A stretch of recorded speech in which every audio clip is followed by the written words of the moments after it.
जी वाहिगुरू जी का खालसा वाहिगुरू जी की फतेह जी। ਦਾਸਤਾਨਾ ਹਰਮਿੰਦਰ ਸਿੰਘ ਹੈ ਜੀ। ਸਾਡੇ ਪ੍ਰੋਗਰਾਮ ਦਾ ਨਾਮ ਹੈ ਜੀ ਟਿਪਸ ਫॉर ਗੁੱਡ ਲਾਈਫ, ਸੁਖੀ ਜੀਵਨ ਦੇ ਰਾਜ਼। ਇਹ ਹੈ ਵੌਇਸ ਆਫ ਮਾਨਵਤਾ ਦਾ ਪ੍ਰੋਗਰਾਮ। ਮੇਘਰਾਜ ਸਿੰਘ ਜੀ ਨੂੰ ਕੋਆਰਡੀਨੇਟ ਕਰ ਰਹੇ ਨੇ, ਉਹਨਾਂ ਦਾ ਟੀਵੀ ਤੇ ਨਿਊਜ਼ ਚੈਨਲ ਹੈ। ਇਹਦੇ ਵਿੱਚ ਜਿਹੜਾ ਅੱਜ ਦਾ ਪ੍ਰੋਗਰਾਮ ਹੈ ਅਸੀਂ ਪੇਸ਼ ਕਰਨ ਜਾ ਰਹੇ ਹਾਂ। ਅੱਜ ਦੇ ਸਾਰੇ ਵਿਦੇਸ਼ਾਂ ਵਿਦੇਸ਼ਾਂ 'ਚ ਬੈਠੇ ਦਰਸ਼ਕਾਂ ਨੂੰ ਤੇ ਅੱਜ ਦੇ ਜਿਹੜੇ ਸਪੀਕਰ ਸਾਡੇ ਨਾਲ ਜੁੜੇ ਨੇ, ਆਪਣੇ ਵਿਚਾਰ ਪੇਸ਼ ਕਰ ਰਹੇ ਨੇ, ਸਾਰਿਆਂ ਨੂੰ welcome to the program and ਜੀ ਆਇਆਂ ਨੂੰ ਜੀ। ਹਾਂਜੀ, ਤੇ ਬਹੁਤ ਬਹੁਤ ਤੁਹਾਡਾ ਧੰਨਵਾਦ। ਅਸੀਂ ਪਿਛਲੇ ਹਫਤੇ ਦੀ ਜਿਹੜੀ ਲੜੀ ਸੀ ਉਹਨੂੰ ਕੰਟੀਨਿਊ ਕਰ ਰਹੇ ਹਾਂ, ਜਿਹਦੇ 'ਚ ਅਸੀਂ ਗੁਰੂ ਗ੍ਰੰਥ ਸਾਹਿਬ ਮਹਾਰਾਜ ਦਾ ਪਹਿਲਾ ਪ੍ਰਕਾਸ਼ ਤੇ ਲੇਬਰ ਡੇ ਨੂੰ ਡੈਡੀਕੇਟ ਕੀਤਾ ਸੀ, ਤੇ ਨਾਲੇ ਅਸੀਂ ਕਨਕਲੂਡ ਕੀਤਾ ਸੀ ਵੀ ਅੱਜ ਦੇ ਪ੍ਰੋਗਰਾਮ ਦੇ ਵਿੱਚ ਅਸੀਂ ਗੁਰੂ ਗ੍ਰੰਥ ਸਾਹਿਬ ਜੀ ਮਹਾਰਾਜ ਦੀ ਬਾਣੀ, ਸਿਧਾਂਤ ਤੇ ਉਪਦੇਸ਼ਾਂ ਨੂੰ ਲੈ ਕੇ ਉਹਨਾਂ ਨੂੰ ਅਸੀਂ ਆਪਣੋ ਆਪਣੇ ਫੀਲਡ ਦੇ ਵਿੱਚ, ਜਿਹੜੀ ਕਿਸੇ ਦੀ ਇੰਜੀਨੀਅਰਿੰਗ ਹੈ, ਹੈਲਥ ਕੇਅਰ, ਐਜੂਕੇਸ਼ਨ ਦੀ ਬੈਕਗਰਾਉਂਡ, ਆਪਣੇ ਆਪਣੇ ਫੀਲਡ ਦੇ ਨਾਲ ਉਹਦਾ ਕੀ ਸੰਬੰਧ ਤੁਸੀਂ ਦੇਖਿਆ ਤੇ ਕੀ ਸਿੱਖਿਆ, ਕੀ ਸਮਝਿਆ ਤੇ ਹੋਰ ਕੀ ਉਹਦੇ ਵਿੱਚ ਸਿੱਖਿਆ ਜਾ ਸਕਦਾ ਹੈ, ਇਹਦੇ ਬਾਰੇ ਅਸੀਂ ਚਾਹੁੰਦੇ ਹਾਂ ਵੀ ਤੁਸੀਂ ਆਪੋ ਆਪਣੇ ਵਿਚਾਰ ਆ ਜਿਹੜੇ ਸਾਡੇ ਸਾਰਿਆਂ ਦੇ ਨਾਲ ਸਾਂਝੇ ਕਰੋ ਜੀ ਅੱਜ ਦੇ ਪ੍ਰੋਗਰਾਮ ਦੇ ਵਿੱਚ।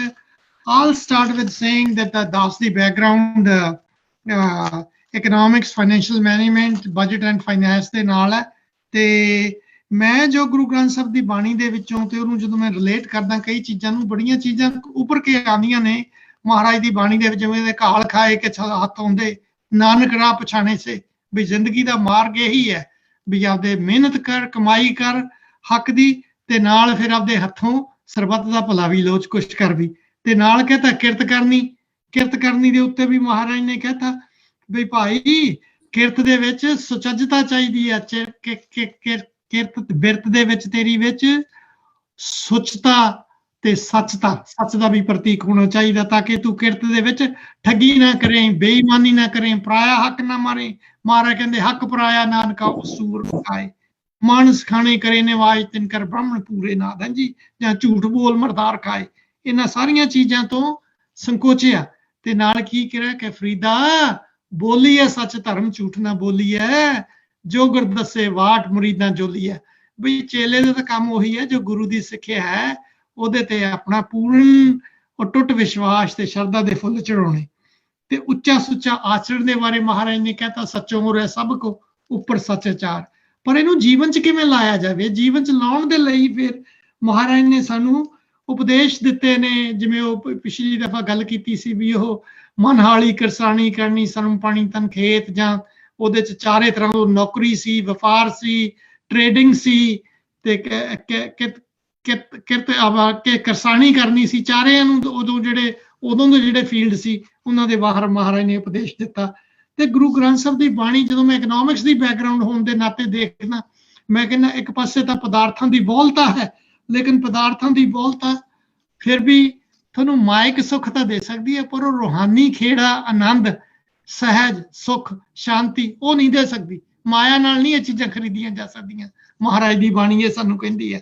ਤੇ ਨਾਲੇ ਮਹਾਰਾਜ ਦੀ ਬਾਣੀ ਨੇ ਤਾਂ ਇਹ ਵੀ ਕਹਿਤਾ ਬੜੇ ਬੜੇ ਰਾਜਨ ਔਰ ਭੂਮਨ ਤਾਂ ਕਿ ਤ੍ਰਿਸ਼ਨਾ ਬੂਝੀ, ਲਪਟ ਰਹੇ ਮਾਇਆ ਰੰਗਣਾ ਸੇ ਲੋਚਨ ਕਛੂ ਨਾ ਸੂਝੀ। ਵਿਖਿਆ ਮੈਂ ਕਿ ਨਹੀਂ ਤ੍ਰਿਪਤ ਨਾ ਪਾਈ, ਹੈ ਹੀ ਨਹੀਂ ਵਿਖਿਆ ਦੇ ਵਿੱਚ, ਮਾਇਆ ਦੇ ਵਿੱਚ ਤ੍ਰਿਪਤੀ ਜੇ ਹੈ ਤਾਂ ਉਹ ਕਹਿੰਦੇ ਨੇ ਤ੍ਰਿਸ਼ਨਾ ਬੂਝੈ ਹਰ ਕੈ ਨਾਮ, ਮਹਾ ਸੰਤੋਖ ਹੋਵੇ ਗੁਰੂ ਬਚਨੀ, ਪ੍ਰਭ ਸੋ ਲਾਗੈ ਪੂਰਨ ਧਿਆਨ। ਤੇ ਦੂਜੇ ਪਾਸੇ ਇਕਨੋਮਿਕਸ ਦੇ ਵਿੱਚ concept of the needs versus wants. ਅੱਜ ਦੇ ਜ਼ਮਾਨੇ ਦੇ ਵਿੱਚ ਸਾਡੀਆਂ ਜਿਹੜੀਆਂ ਸਰੀਰਕ ਲੋੜਾਂ ਨੇ ਜਿਹੜੀਆਂ ਉਹ ਬੜੀਆਂ ਥੋੜੀਆਂ ਨੇ, ਪਰ ਜਿਹੜੀਆਂ ਵਾਂਟਸ ਖਾਸ਼ਾਂ ਬਹੁਤ ਨੇ। ਤੇ ਗੁਰੂ ਨਾਨਕ ਦੇਵ ਜੀ ਦਾ ਮਹਾਰਾਜ ਸ਼ਬਦ ਹੀ ਹੈ, ਉਹ ਕਹਿੰਦੇ ਨੇ ਇੱਕ ਸਵਾਨ ਦੋ ਸਵਾਨੀ ਨਾਲ। ਹਾਂਜੀ, ਆਉਂਦਾ ਸ਼ਬਦ ਜੀ ਦੇ ਥੇ, ਉਹ ਕਹਿੰਦੇ ਵੀ ਇੱਕ ਮੇਰਾ ਲੋਭ ਰੂਪ ਕੁੱਤਾ ਹੈ ਜੀਵਨ ਦੇ ਵਿੱਚ, ਦੋ ਕੁੱਤੀਆਂ ਨੇ ਨਾਲ ਆਸਾ ਤੇ ਤ੍ਰਿਸ਼ਨਾ ਦੀਆਂ, ਮੈਨੂੰ ਪਟਕਾਈ ਫਿਰਦੀਆਂ, ਮੇਰੇ ਮਨ ਨੂੰ ਇੱਧਰ ਉੱਧਰ ਲਿਜਾਈ ਜਾਂਦੀਆਂ। ਦੂਜੇ ਪਾਸੇ ਇਕਨੋਮਿਕਸ ਦੇ ਵਿੱਚ ਲਾਜ਼ ਆਫ ਰਿਟਰਨਸ ਆ ਜਾਂਦੇ ਨੇ। ਦੇਖੋ ਜਦੋਂ ਕੋਈ ਚੀਜ਼ ਦੇ ਪੈਸਾ ਨਾ ਤੁਹਾਡੇ ਕੋਲੇ ਹੋਵੇ, 100 ਰੁਪਈਆ ਵੀ 1000 ਰੁਪਏ ਵਰਗਾ ਲੱਗਦਾ, ਤੇ ਜਦੋਂ 1000 ਰੁਪਈਆ ਹੋਵੇ ਉਹਦੀ ਜਿਹੜੀ ਯੂਟਿਲਿਟੀ ਹੈ ਉਹ 100 ਰੁਪਈਏ, ਉਹ 10 ਰੁਪਏ ਵਾਂਗੂ ਲੱਗਦੀ ਹੈ, ਉਦੋਂ ਵੀ ਘੱਟ ਲੱਗਦੀ ਹੈ। ਸੋ ਬੜਾ ਬਾਣੀ ਦੇ ਵਿੱਚ ਬੜਾ ਕੁਛ ਜਿਹੜਾ ਹੈ ਮੈਂ ਦੇਖਿਆ ਵੀ ਇਕਨੋਮਿਕਸ ਦਾ। ਫਿਰ ਮਹਾਰਾਜ ਨੇ ਕਹੀ ਜਾਂਦੇ ਅਰਥ ਧਰਮ ਕਾ ਮੋਹ ਕਾ ਦਾਤਾ, ਸਿਮਰ ਸਿਮਰ ਸਿਮਰ ਭਈ ਪੂਰਨ ਵਿਦਾਤਾ। ਹਾਂਜੀ, ਜਾਂ ਮੇਰੇ ਮਨ ਭਜ ਰਾਮ ਨਾਮ ਸਭ ਆਤਾ, ਗੁਰਪੂਰਾ ਹਰ ਨਾਮ ਦਰੜਾਇਆ, ਬਿਨ ਨਾਵੇ ਜੀਵਨ ਬਿਰਥਾ। ਜ਼ਿੰਦਗੀ ਦਾ ਮਾਰਗ ਵੀ ਦੱਸਦਾ ਨਾਲ।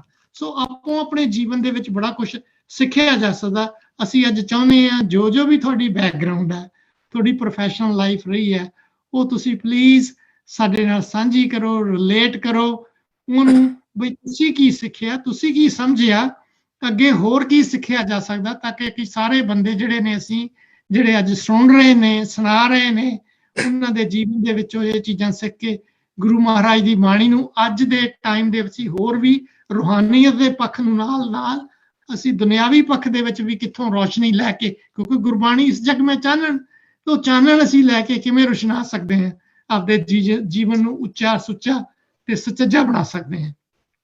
ਇਹੀ ਸਾਡਾ ਟੌਪਿਕ ਹੈ ਜੀ। ਤੁਹਾਨੂੰ ਸਾਰਿਆਂ ਨੂੰ ਇੱਕ ਵਾਰ ਫਿਰ ਜੀ ਆਇਆਂ।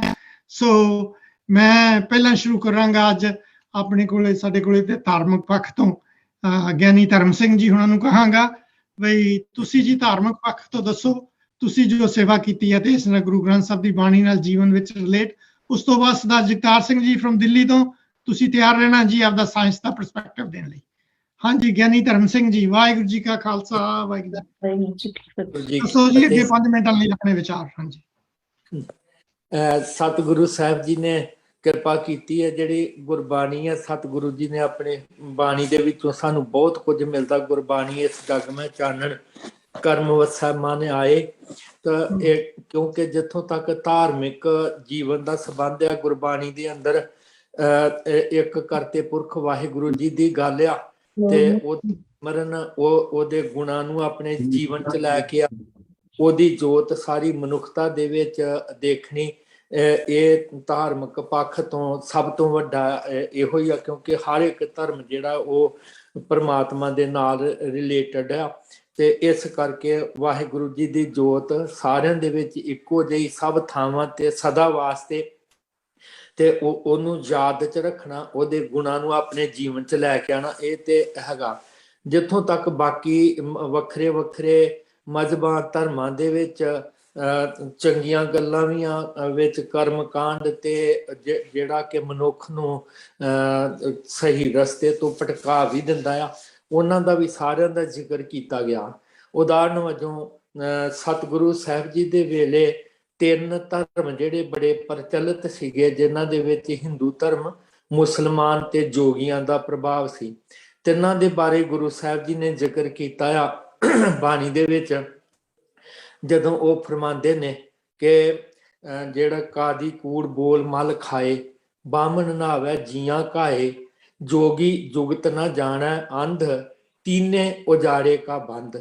ਕਿ ਇਹਨਾਂ ਤਿੰਨਾਂ ਦੇ ਧਰਮ ਜਿਹੜਾ ਸੀਗਾ, ਇਹਦੇ ਨਾਲ ਤੇ ਮਨੁੱਖਤਾ ਦੀ ਭਲਾਈ ਹੋਣੀ ਸੀਗੀ, ਪਰ ਇਹ ਉਜਾੜੇ ਵੱਲ ਨੂੰ ਲਿਜਾ ਰਹੇ ਨੇ। ਤਾਂ ਸਤਿਗੁਰੂ ਸਾਹਿਬ ਜੀ ਨੇ ਉਹਨਾਂ ਸਾਰੇ ਕਰਮ ਕਾਂਡਾਂ ਦਾ ਉਦਾਹਰਨ ਵਜੋਂ ਜਨੇਊ ਆ, ਜਨੇਊ ਸਾਡਾ ਕਿਸੇ ਧਰਮ ਦੇ ਉੱਪਰ ਕਟਾਕਸ਼ ਕਰਨਾ ਜਾਂ ਕਿਸੇ ਨੂੰ ਮਾੜਾ ਚੰਗਾ ਕਹਿਣਾ ਨਹੀਂ, ਪਰ ਜੋ ਸਤਿਗੁਰੂ ਸਾਹਿਬ ਜੀ ਨੇ ਸਮੇਂ ਦੇ ਵਿੱਚ ਦੇਖਿਆ ਕਿ ਮਨੁੱਖ ਆ, ਪਰ ਇੱਕ ਕਰਮ ਜਿਹੜਾ ਆ ਉਹਦੇ ਕਾਰਨ ਕਰਕੇ ਵੰਡੀਆਂ ਪੈਂਦੀਆਂ ਹੋਣ, ਕੋਈ ਊਚ ਕੋਈ ਨੀਚ, ਕਿ ਕੋਈ ਸ਼ੂਦਰ, ਕਿਸੇ ਨੂੰ ਆਗਿਆ ਹੀ ਨਾ ਹੋਵੇ, ਤੇ ਉਹਨਾਂ ਗੱਲਾਂ ਦਾ ਗੁਰੂ ਸਾਹਿਬ ਜੀ ਨੇ ਖੰਡਨ ਕੀਤਾ ਤੇ ਬੜਾ ਸੋਹਣਾ ਉਹਦੀ ਥਾਂ ਤੇ ਉਪਦੇਸ਼ ਦਿੱਤਾ ਕਿ ਜਿਹੜਾ ਜਤ ਗੰਢੀ ਸੱਤ ਵੱਟ ਵਾਲਾ ਉਪਦੇਸ਼ ਆ, ਕਿ ਜਿਹੜੇ ਗੁਣ ਆ ਉਹ ਜੀਵਨ ਦੇ ਵਿੱਚ ਆਉਣੇ ਚਾਹੀਦੇ ਨੇ। ਜੋਗੀਆਂ ਦੇ ਬਾਰੇ ਉਹਨਾਂ ਦੇ ਜਿੰਨੇ ਧਰਮ ਦੇ ਹੈਗੇ ਸੀਗੇ ਅਸੂਲ, ਉਹਨਾਂ ਦਾ ਜਪਜੀ ਸਾਹਿਬ ਦੇ ਅੰਦਰ ਸੋਧਰ ਵਾਲੀ ਪੌੜੀ ਤੋਂ ਬਾਅਦ ਤਕਰੀਬਨ 4 ਪੌੜੀਆਂ ਦੇ ਵਿੱਚ ਉਹਨਾਂ ਦੇ ਕਰਮਾਂ ਦਾ ਹੀ ਜ਼ਿਕਰ ਆ, ਕਿ ਕਰਨ ਚ ਮੁੰਦਰਾਂ ਪਾ ਲਈਆਂ। ਮੁੰਦਰਾਂ ਵੀ ਜਦੋਂ ਜੋਗ ਮਤ ਨੂੰ ਪੜ੍ਹੀਏ ਤੇ ਇਹਨਾਂ ਦੇ ਜਿਸ ਵੇਲੇ ਭਾਈ ਗੁਰਦਾਸ ਜੀ ਨੇ ਜ਼ਿਕਰ ਕੀਤਾ 12 ਪੰਥ ਸੀਗੇ, 12 ਵੱਖਰੀਆਂ ਇਹਨਾਂ ਦੀਆਂ ਸ਼੍ਰੇਣੀਆਂ ਸੀਗੀਆਂ, ਤੇ ਹੁਣ ਤੇ ਪਤਾ ਨਹੀਂ ਉਹਨਾਂ ਚ ਵੀ ਕਿੰਨੀਆਂ ਹੋ ਗਈਆਂ ਹੋਣਗੀਆਂ, ਜਿਵੇਂ ਸਾਡੇ ਵਿੱਚ ਹੀ ਕਿੰਨਾ ਕੁਛ ਹੋ ਗਿਆ।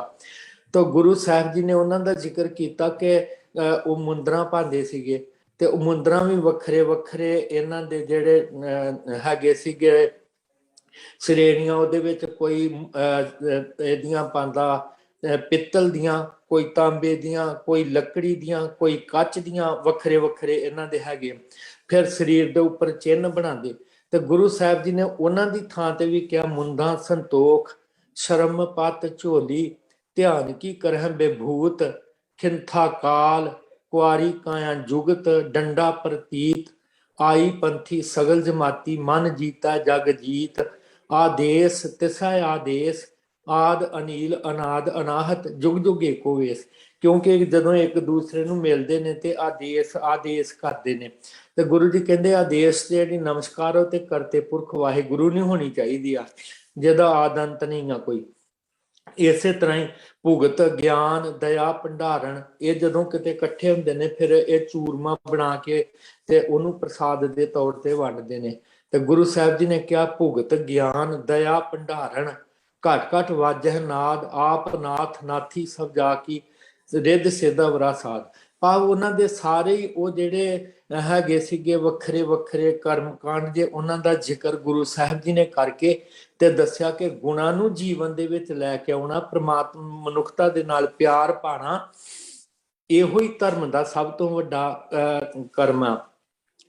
ਇਸੇ ਤਰ੍ਹਾਂ ਹੀ ਮੁਸਲਮਾਨਾਂ ਦੇ ਵਿੱਚ ਰੋਜ਼ੇ ਰੱਖਣੇ, ਫਿਰ ਉਹ ਪ੍ਰਮਾਤਮਾ ਨੂੰ ਅੱਲਾਹ ਤਾਲਾ ਨੂੰ ਇੱਕ ਪਾਸੇ ਸਮਝ ਕੇ ਪਛਮ ਚ ਤੇ ਬਾਣੀ ਚ ਗੁਰੂ ਸਾਹਿਬ ਦਾ ਜ਼ਿਕਰ ਆ ਭਗਤ ਕਬੀਰ ਜੀ ਦਾ ਆ ਦੱਖਣ ਦੇਸ਼ ਹਰੀ ਕਾ ਬਾਸਾ ਪਛਮ ਅੱਲਾਹ ਮੁਕਾਮਾ ਦਿਲ ਮੈਂ ਖੋਜ ਦਿਲਾ ਦਿਲ ਖੋਜੋ ਇਹੀ ਠੌਰ ਮੁਕਾਮਾ ਕਿ ਰੱਬ ਦੇ ਸਿਰਫ ਇਹੋ ਹੀ ਟਿਕਾਣੇ ਆ, ਉਹ ਤੇ ਜਰੇ ਜਰੇ ਚ। ਇਹ ਇਸੇ ਤਰ੍ਹਾਂ ਹੀ ਪੰਜ ਨਿਵਾਜ਼ਾਂ ਵਕਤ ਪੰਜ ਪੰਜਾਂ ਪੰਜੇ ਨਾਉ ਪਹਿਲਾ ਹੱਕ ਹਲਾਲ ਦੋਏ ਤੀਜਾ ਖੈਰ ਖੁਦਾਏ ਚੌਥੀ ਨੀਅਤ ਰਾਸ ਮਨ ਪੰਜਵੀਂ ਸਿਫਤ ਸੁਨਾਏ ਕਰਨੀ ਕਲਮਾ ਆਖ ਕੇ ਤਾਂ ਮੁਸਲਮਾਨ ਸਦਾਏ। ਫਿਰ ਇਸ ਕਰਕੇ ਗੁਰੂ ਸਾਹਿਬ ਜੀ ਨੇ ਉਹ ਸਾਰੇ ਜਿਹੜੇ ਬਖਸ਼ਿਸ਼ਾਂ ਕੀਤੀਆਂ ਵੀ ਮਨੁੱਖਤਾ ਦੇ ਵਿੱਚ ਜਿਹੜੀਆਂ ਵੰਡੀਆਂ ਨੇ ਇਹਨਾਂ ਨੂੰ ਮਿਟਾਉਣਾ। ਜਦੋਂ ਅਸੀਂ ਗੁਰੂ ਸਾਹਿਬ ਜੀ ਦੀ ਆਪਣੀ ਫਿਲਾਸਫੀ ਦੇਖਦੇ ਹਾਂ ਤੇ ਉਹਨਾਂ ਨੇ ਜਾਤ ਪਾਤ ਛੂਤ ਛਾਤ ਇੱਥੋਂ ਤੱਕ ਕਿ ਇਸਤਰੀ ਜਾਤੀ ਜਿਹੜੀ ਆ ਇਹਦੇ ਬੜਾ ਇਹਨੂੰ ਨੀਵਾਂ ਸਮਝਿਆ ਜਾਂਦਾ ਸੀਗਾ। ਆਪਾਂ ਪੜ੍ਹਦੇ ਹੀ ਹਾਂ ਕਿ ਪਸ਼ੂ ਢੋਰ ਗਵਾਰ ਸ਼ੂਦਰ ਨਾਰੀ ਦਾ ਪੰਚੋ ਤਾੜਨ ਕੇ ਅਧਿਕਾਰੀ, ਏਦਾਂ ਦੀਆਂ ਗੱਲਾਂ ਕਿਸੇ ਨੇ ਬਾਗਣ ਕਿਸੇ ਨੇ ਕੁਛ। ਪਰ ਗੁਰੂ ਸਾਹਿਬ ਜੀ ਨੇ ਕਿਹਾ ਸੋਖ ਨੂੰ ਮੰਦਾ ਆਖੀਆਂ ਜਿਤ ਜੰਮੈ ਰਾਹ ਜਾਨ। ਜਿੱਥੋਂ ਤੱਕ ਇਹ ਧਰਮ ਦੇ ਹੈਗੇ ਵੱਖਰੇ ਵੱਖਰੇ ਕਰਮ ਕਾਂਡ। ਡਾਕਟਰ ਸਾਹਿਬ ਕੁਛ ਕਹਿਣਾ ਚਾਹੁੰਦੇ? ਡਾਕਟਰ ਕਿਰਪਾਲ ਸਿੰਘ ਭਾਈ ਸਾਹਿਬ ਮੈਂ ਇਹ ਕਹਿਣਾ ਚਾਹਨਾ ਕਿ ਬਈ ਥੋੜਾ ਜਿਹਾ ਨਾ ਸਾਡਾ ਟੌਪਿਕ ਜਿਹੜਾ ਉਹ ਇਹ ਹੈ ਕਿ ਬਈ ਤੁਸੀਂ ਆਪਣੀ ਪਰਸਨਲ ਲਾਈਫ ਦੇ ਵਿੱਚ ਜਿਹੜੇ ਲੈਸਨਸ ਨੇ ਕਿਵੇਂ ਵਰਤੇ ਨੇ ਉਹਨਾਂ ਵਿੱਚ ਚਾਨਣ ਪਾਓ ਸਾਨੂੰ। ਹਾਂਜੀ ਫਿਰ ਜਦੋਂ ਅਗਲੀ ਵੇਰ ਆਏ ਨਾ ਤੋਂ ਪੁੱਛ ਲਾਂਗੇ। ਹਾਂਜੀ ਜਦੋਂ ਸੈਕੰਡ ਟਾਈਮ ਅਸੀਂ ਆਉਨੇ ਆ ਤੋਂ ਪੁੱਛ ਲਾਂਗੇ। ਤੁਸੀਂ ਉਦੋਂ ਫੋਕਸ ਕਰਦੇ ਹੋ ਗਿਆਨੀ ਧਰਮ ਸਿੰਘ ਜੀ ਆਪਣੇ ਜਿਹੜੇ ਪਰਸਨਲ ਲਾਈਫ ਦੇ ਲੈਸਨ। ਹੁਣ ਆਪਾਂ ਜਾਣਦੇ ਆ ਸਰਦਾਰ ਜਗਤਾਰ ਸਿੰਘ ਹੁਣਾਂ ਕੋਲੇ। ਹਾਂਜੀ ਸਰਦਾਰ ਜਗਤਾਰ ਸਿੰਘ ਜੀ, ਵਾਹਿਗੁਰੂ ਖਾਲਸਾ ਵਾਹਿਗੁਰੂ ਜੀ ਫਤਿਹ। ਦਿੱਲੀ ਤੋਂ ਤੁਸੀਂ ਲਾਸਟ ਟਾਈਮ ਦੱਸਣਾ ਸੀ ਸਾਇੰਸ ਪੁਆਇੰਟ ਆਫ ਵਿਊ ਤੋਂ ਗੁਰੂ ਨਾਨਕ ਸਾਹਿਬ ਦੀ ਜਿਹੜਾ ਗੁਰੂ ਗ੍ਰੰਥ ਸਾਹਿਬ ਮਹਾਰਾਜ ਦੀ ਬਾਣੀ ਤੇ ਉਪਦੇਸ਼। ਹਾਂਜੀ ਦੱਸੋ ਜੀ ਅਗਲੇ 5-7 ਮਿੰਟਾਂ ਲਈ ਆਪਦੇ ਵਿਚਾਰ। ਹਾਂਜੀ ਵਾਹਿਗੁਰੂ ਜੀ ਕਾ ਖਾਲਸਾ ਵਾਹਿਗੁਰੂ ਜੀ ਕੀ ਫਤਿਹ ਜੀ। ਜਦ 2006 ਚ ਐਜੂਕੇਸ਼ਨ ਡਿਪਾਰਟਮੈਂਟ ਦੇ ਵਿੱਚ ਆਇਆ ਲੈਬੋਰਟਰੀ ਦੇ ਵਿੱਚ, ਤਾਂ ਐਜ ਜਿਹੜਾ ਸਿੱਖ ਯੂਥ ਹੁੰਦਾ ਉਸਦੇ ਵਾਂਗੂ ਅਸੀਂ ਬਹੁਤ ਭਟਕੇ ਹੋਏ ਸੀ। ਮਾਸ ਖਾਣਾ ਚਾਹੀਦਾ ਨਹੀਂ ਖਾਣਾ ਚਾਹੀਦਾ, ਗੁਰੂ ਸਾਹਿਬ ਨੇ ਦਸਮ ਗ੍ਰੰਥ ਕਿਉਂ ਲਿਖਿਆ, ਦਸਮ ਗ੍ਰੰਥ ਦੀ ਕੀ ਲੋੜ ਪੈ ਗਈ ਸੀ। ਹਲੇ ਸਿੱਖਣ ਦੀ ਉਮਰ ਹੈ ਤੇ ਹਲੇ ਰੱਬ ਦੀ ਦਇਆ ਨਾਲ ਤੁਹਾਡਾ ਬੱਚਾ ਹਲੇ ਸਿੱਖ ਰਿਹਾ, ਤਾਂ ਫਿਰ ਵੀ ਇਹ 2 ਪੁਆਇੰਟ ਮੇਰੇ ਕਲੀਅਰ ਹੋ ਗਏ ਡਿਪਾਰਟਮੈਂਟ ਚ ਆ ਕੇ, ਨੌਕਰੀ ਚ ਆ ਕੇ ਕਲੀਅਰ ਹੋ ਗਿਆ ਜੀ। ਗੁਰੂ ਗ੍ਰੰਥ ਸਾਹਿਬ ਚ ਕਿਉਂ ਲਿਖਿਆ ਕਿ ਮਾਸ ਕਰ ਮੂਰਖ ਝਗੜੇ ਤਤ ਸਾਰ ਨਾ ਜਾਣਾ, ਕਿਆ ਮਾਸ ਕਿਆ ਸਾਧ ਵਖਾਨਾ ਸਭ ਮੈਂ ਇੱਕ ਸਮਾਨ। ਕਿਉਂਕਿ ਅਸੀਂ ਜੂਲੋਜੀ ਡਿਪਾਰਟਮੈਂਟ ਦੇ ਅੰਦਰ ਡਾਇਸੈਕਸ਼ਨ ਕਰਦੇ ਆ ਬੱਚਿਆਂ ਨੂੰ ਪੜ੍ਹਾਉਂਦੇ ਆ। ਅਸੀਂ ਸਿਰਫ ਰੈੱਡ ਜਿਹੜਾ ਬਲੱਡ ਹੈ ਉਸੇ ਨੂੰ ਐਜ ਏ ਬਲੱਡ ਵੇਖਦੇ ਆ। ਜਿਹੜਾ ਵਾਈਟ ਬਲੱਡ ਸੈੱਲ ਹੈ ਜਿਹਨੂੰ ਅਸੀਂ ਦੁੱਧ ਕਹਿ ਦਿੰਦੇ ਆ ਉਹ ਵੀ ਇੱਕ ਤਰ੍ਹਾਂ ਦਾ ਬਲੱਡ ਹੀ ਹੈਗਾ। ਇਹ ਸਾਡੀ ਜਿਹੜੇ ਸਿੱਖ ਕਮਿਊਨਿਟੀ ਹੈ, ਸਿੱਖ ਯੂਥ ਹੈ, ਸਾਨੂੰ ਬਹੁਤ ਹੀ ਭਰਮਾ ਕੇ ਰੱਖਿਆ ਗਿਆ। ਸੇਮ ਇਸੇ ਤਰੀਕੇ ਸਾਨੂੰ ਦਸਮ ਗ੍ਰੰਥ ਦੇ ਮੁੱਦੇ ਤੇ ਭੜਕਾ ਕੇ ਰੱਖਿਆ ਗਿਆ। ਜਦ ਮੈਂ ਐਜੂਕੇਸ਼ਨ ਡਿਪਾਰਟਮੈਂਟ ਦੇ ਵਿੱਚ ਆਇਆ ਮੈਂ ਦੇਖਿਆ ਕਿ ਕੋਈ ਬੱਚਾ M.Com ਕਰ ਰਿਹਾ, BCA ਕਰ ਰਿਹਾ, ਕੁਝ ਵੀ ਕਰ ਰਿਹਾ, BSc ਕਰ ਰਿਹਾ, PhD ਕਰ ਰਿਹਾ, ਕੁਝ ਵੀ ਕਰ ਰਿਹਾ XYZ। ਜਦੋਂ ਉਸਨੇ ਕਿਤੇ IAS IPS ਬਣਨਾ ਹੈ, ਪ੍ਰਸ਼ਾਸਨਿਕ ਅਧਿਕਾਰੀ ਬਣਨਾ ਹੈ, ਕਿਸੇ ਰੂਲਿੰਗ ਫੀਲਡ ਦੇ ਵਿੱਚ ਜਾਣਾ ਹੈ, ਉਹ ਹਿਸਟਰੀ ਪੜ੍ਹਦਾ ਹੈ। ਹਿਸਟਰੀ ਸਾਨੂੰ ਸਮਝ ਦਿੰਦੀ ਹੈ ਵੀ ਕੌਣ ਰਾਜਾ ਸੀ, ਉਹਨੇ ਕਿੰਨਾ ਬੇਈਮਾਨੀ ਕੀਤੀ, ਕਿੰਨੀ ਇਮਾਨਦਾਰੀ ਕੀਤੀ, ਕਿਹੜੀ ਕਮਿਊਨਿਟੀ ਦੇ ਖੂਨ 'ਚ ਬੇਈਮਾਨੀ ਹੈ, ਇਮਾਨਦਾਰੀ ਹੈ, ਕਿਹਨੂੰ ਕਿਸ ਤਰ੍ਹਾਂ ਹੈਂਡਲ ਕਰਨਾ।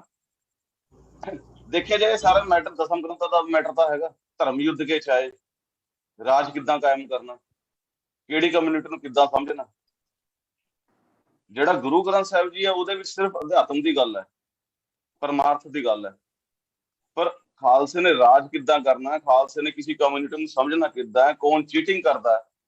ਜਿੱਦਾਂ ਦਸਮ ਗ੍ਰੰਥ ਦੇ ਵਿੱਚ ਕਛ ਅਵਤਾਰ ਦੀ ਕਥਾ ਹੈਗੀ ਹੈ, ਉਹ ਦੱਸਦੀ ਹੈ ਕਿ ਦੇਵ ਅਸੁਰ ਸੰਗਰਾਮ ਦੇ ਵਿੱਚ ਜਦ ਸਮੁੰਦਰ ਮੰਥਨ ਹੁੰਦਾ, ਦੇਵਤੇ ਤੇ ਅਸੁਰ ਇੱਕ ਵਾਰੀ ਸਮਝੌਤਾ ਕਰ ਲੈਂਦੇ ਨੇ, ਪਰ ਉਹ ਸਮਝੌਤਾ ਕਦੇ ਪੂਰਾ ਨਹੀਂ ਚੜਦਾ। ਕਿਉਂ? ਕਿਉਂਕਿ ਦੋਨੋਂ ਬੇਈਮਾਨ ਸੀਗੇ। ਤੇ ਅਸੀਂ ਵੀ ਜੇ ਕਦੀ ਸਮਝੌਤਾ ਕਰੀਏ, ਜੇ ਸਾਡੇ ਕਦੇ ਅਕਾਲੀ ਦਲ ਨੇ ਇਸ ਤਰ੍ਹਾਂ ਸਮਝਿਆ ਹੁੰਦਾ, ਅਕਾਲ ਬੀਜੇਪੀ ਨਾਲ ਸਮਝੌਤਾ ਕਰਦੇ ਹੋਏ, ਤਾਂ ਸ਼ਾਇਦ ਕਦੇ ਠੱਗੇ ਨਾ ਜਾਂਦੇ, ਮਾਇਆਵਤੀ ਕਦੀ ਠੱਗੀ ਨਾ ਜਾਂਦੀ, ਜੇ ਸਾਨੂੰ ਇਹ ਗਿਆਨ ਹੁੰਦਾ, ਇਸ ਚੀਜ਼ ਦੀ ਨੌਲੇਜ ਹੁੰਦੀ। ਤੇ ਬਾਕੀ ਚਲੋ ਹਾਲੇ ਸਿੱਖਣ ਦੀ ਕੋਸ਼ਿਸ਼ ਕਰ ਰਹੇ ਆਪਣੀ ਫੀਲਡ ਦੇ ਵਿੱਚੋਂ। ਤੇ ਇੱਕ ਚੀਜ਼ ਮੈਂ ਜਿਹੜੀ ਕੱਢਣ ਦੀ ਕੋਸ਼ਿਸ਼ ਕੀਤੀ ਹੈ ਬੱਚਿਆਂ ਨਾਲ ਰਹਿ ਕੇ, ਉਹ ਮੈਨੂੰ ਲੱਗਦਾ ਹੈ ਵੀ परमात्मा ਨੂੰ ਜੇ ਕਿਤੇ ਵੇਖਣਾ ਹੈ, ਹਰ ਬੰਦਾ ਚੈलेंज ਕਰਦਾ ਕਿ सर जी आप परमात्मा की बात करते हो, परमात्मा को आपने देखा है। ਅਸੀਂ ਚੁੱਪ ਹੋ ਜਾਂਦੇ ਹਾਂ। ਅਸੀਂ ਸਾਰਿਆਂ ਨੇ ਪਰਮਾਤਮਾ ਦੇਖਿਆ। ਅਸੀਂ ਪਾਣੀ ਪੀਂਦੇ ਹਾਂ, ਪਰਮਾਤਮਾ ਦਾ ਹੀ ਰੂਪ ਹੈ। ਜੋ ਅਸੀਂ ਸਾਇੰਸ 'ਚ ਰਹਿੰਦੇ, ਵਿਗਿਆਨ 'ਚ ਰਹਿੰਦੇ ਹਾਂ, ਵਿਗਿਆਨ ਤੇ ਮੈਥ, ਇਹ ਤਿੰਨ ਇਸ ਤਰ੍ਹਾਂ ਦੇ ਸਬਜੈਕਟ ਹੈਗੇ ਆ, ਤਿੰਨੋਂ ਸੱਚੇ ਹੈ। ਮੈਥਮੈਟਿਕਸ ਵੀ ਸੱਚਾ ਹੈ, ਸਾਇੰਸ ਵੀ ਸੱਚੀ ਹੈ, ਤੇ ਪਰਮਾਤਮਾ ਵੀ ਸੱਚੀ ਹੈ। ਬਸ ਜ਼ਰੂਰਤ ਹੈ ਇਹਨਾਂ ਤਿੰਨਾਂ ਦੇ ਵਿੱਚ ਆਪਸ 'ਚ ਲਿੰਕ ਸਥਾਪਿਤ ਕਰ ਦਿਓ, ਇਹਨਾਂ ਤਿੰਨਾਂ ਨੂੰ ਆਪਸ 'ਚ ਜੋੜ ਦਿਓ। ਇਹ ਤਿੰਨੋਂ ਸੱਚੇ, ਇਸੇ ਕਰਕੇ ਗੁਰਬਾਣੀ ਕਹਿੰਦੀ ਹੈ ਆਦ ਸੱਚ, ਜੁਗਾਦ ਸੱਚ, ਹੈ ਵੀ ਸੱਚ, ਨਾਨਕ ਹੋਸੀ ਵੀ ਸੱਚ, ਤੂੰ ਸੱਚਾ, ਤੇਰਾ ਨਾਮ ਸੱਚਾ। ਪਰਮਾਤਮਾ ਕੁਦਰਤ ਦੇ ਵਿੱਚ ਵਸਿਆ ਹੈ, ਇਸੇ ਕਰਕੇ ਕਹਿ ਦਿੰਦੇ ਆ ਵੀ ਬਲਹਾਰੀ ਕੁਦਰਤ ਵਸਿਆ, ਕਿਉਂਕਿ ਉਹ ਕੁਦਰਤ 'ਚ ਵਸਿਆ। ਕੁਦਰਤ ਕੀ ਹੈ? ਵਿਗਿਆਨ। ਕੁਦਰਤ ਕੀ ਹੈ? ਮੈਥ ਹੈ। ਤੇ ਅਸੀਂ ਮੈਥ ਦੀ ਇੱਕ ਥਿਓਰਮ ਹੈ, ਉਹਨੂੰ ਪਾਸਕਲ ਥਿਓਰਮ, ਉਸ ਪਾਸਕਲ ਥਿਓਰਮ ਦੇ ਵਿੱਚ ਗੁਰਬਾਣੀ, ਮੈਥਮੈਟਿਕਸ ਤੇ ਸਾਇੰਸ ਤਿੰਨਾਂ ਨੂੰ ਇਕੱਠੇ ਇੱਕ ਪਲੇਟਫਾਰਮ ਤੇ ਲਿਆਉਣ ਦੀ ਕੋਸ਼ਿਸ਼ ਕੀਤੀ ਹੈ।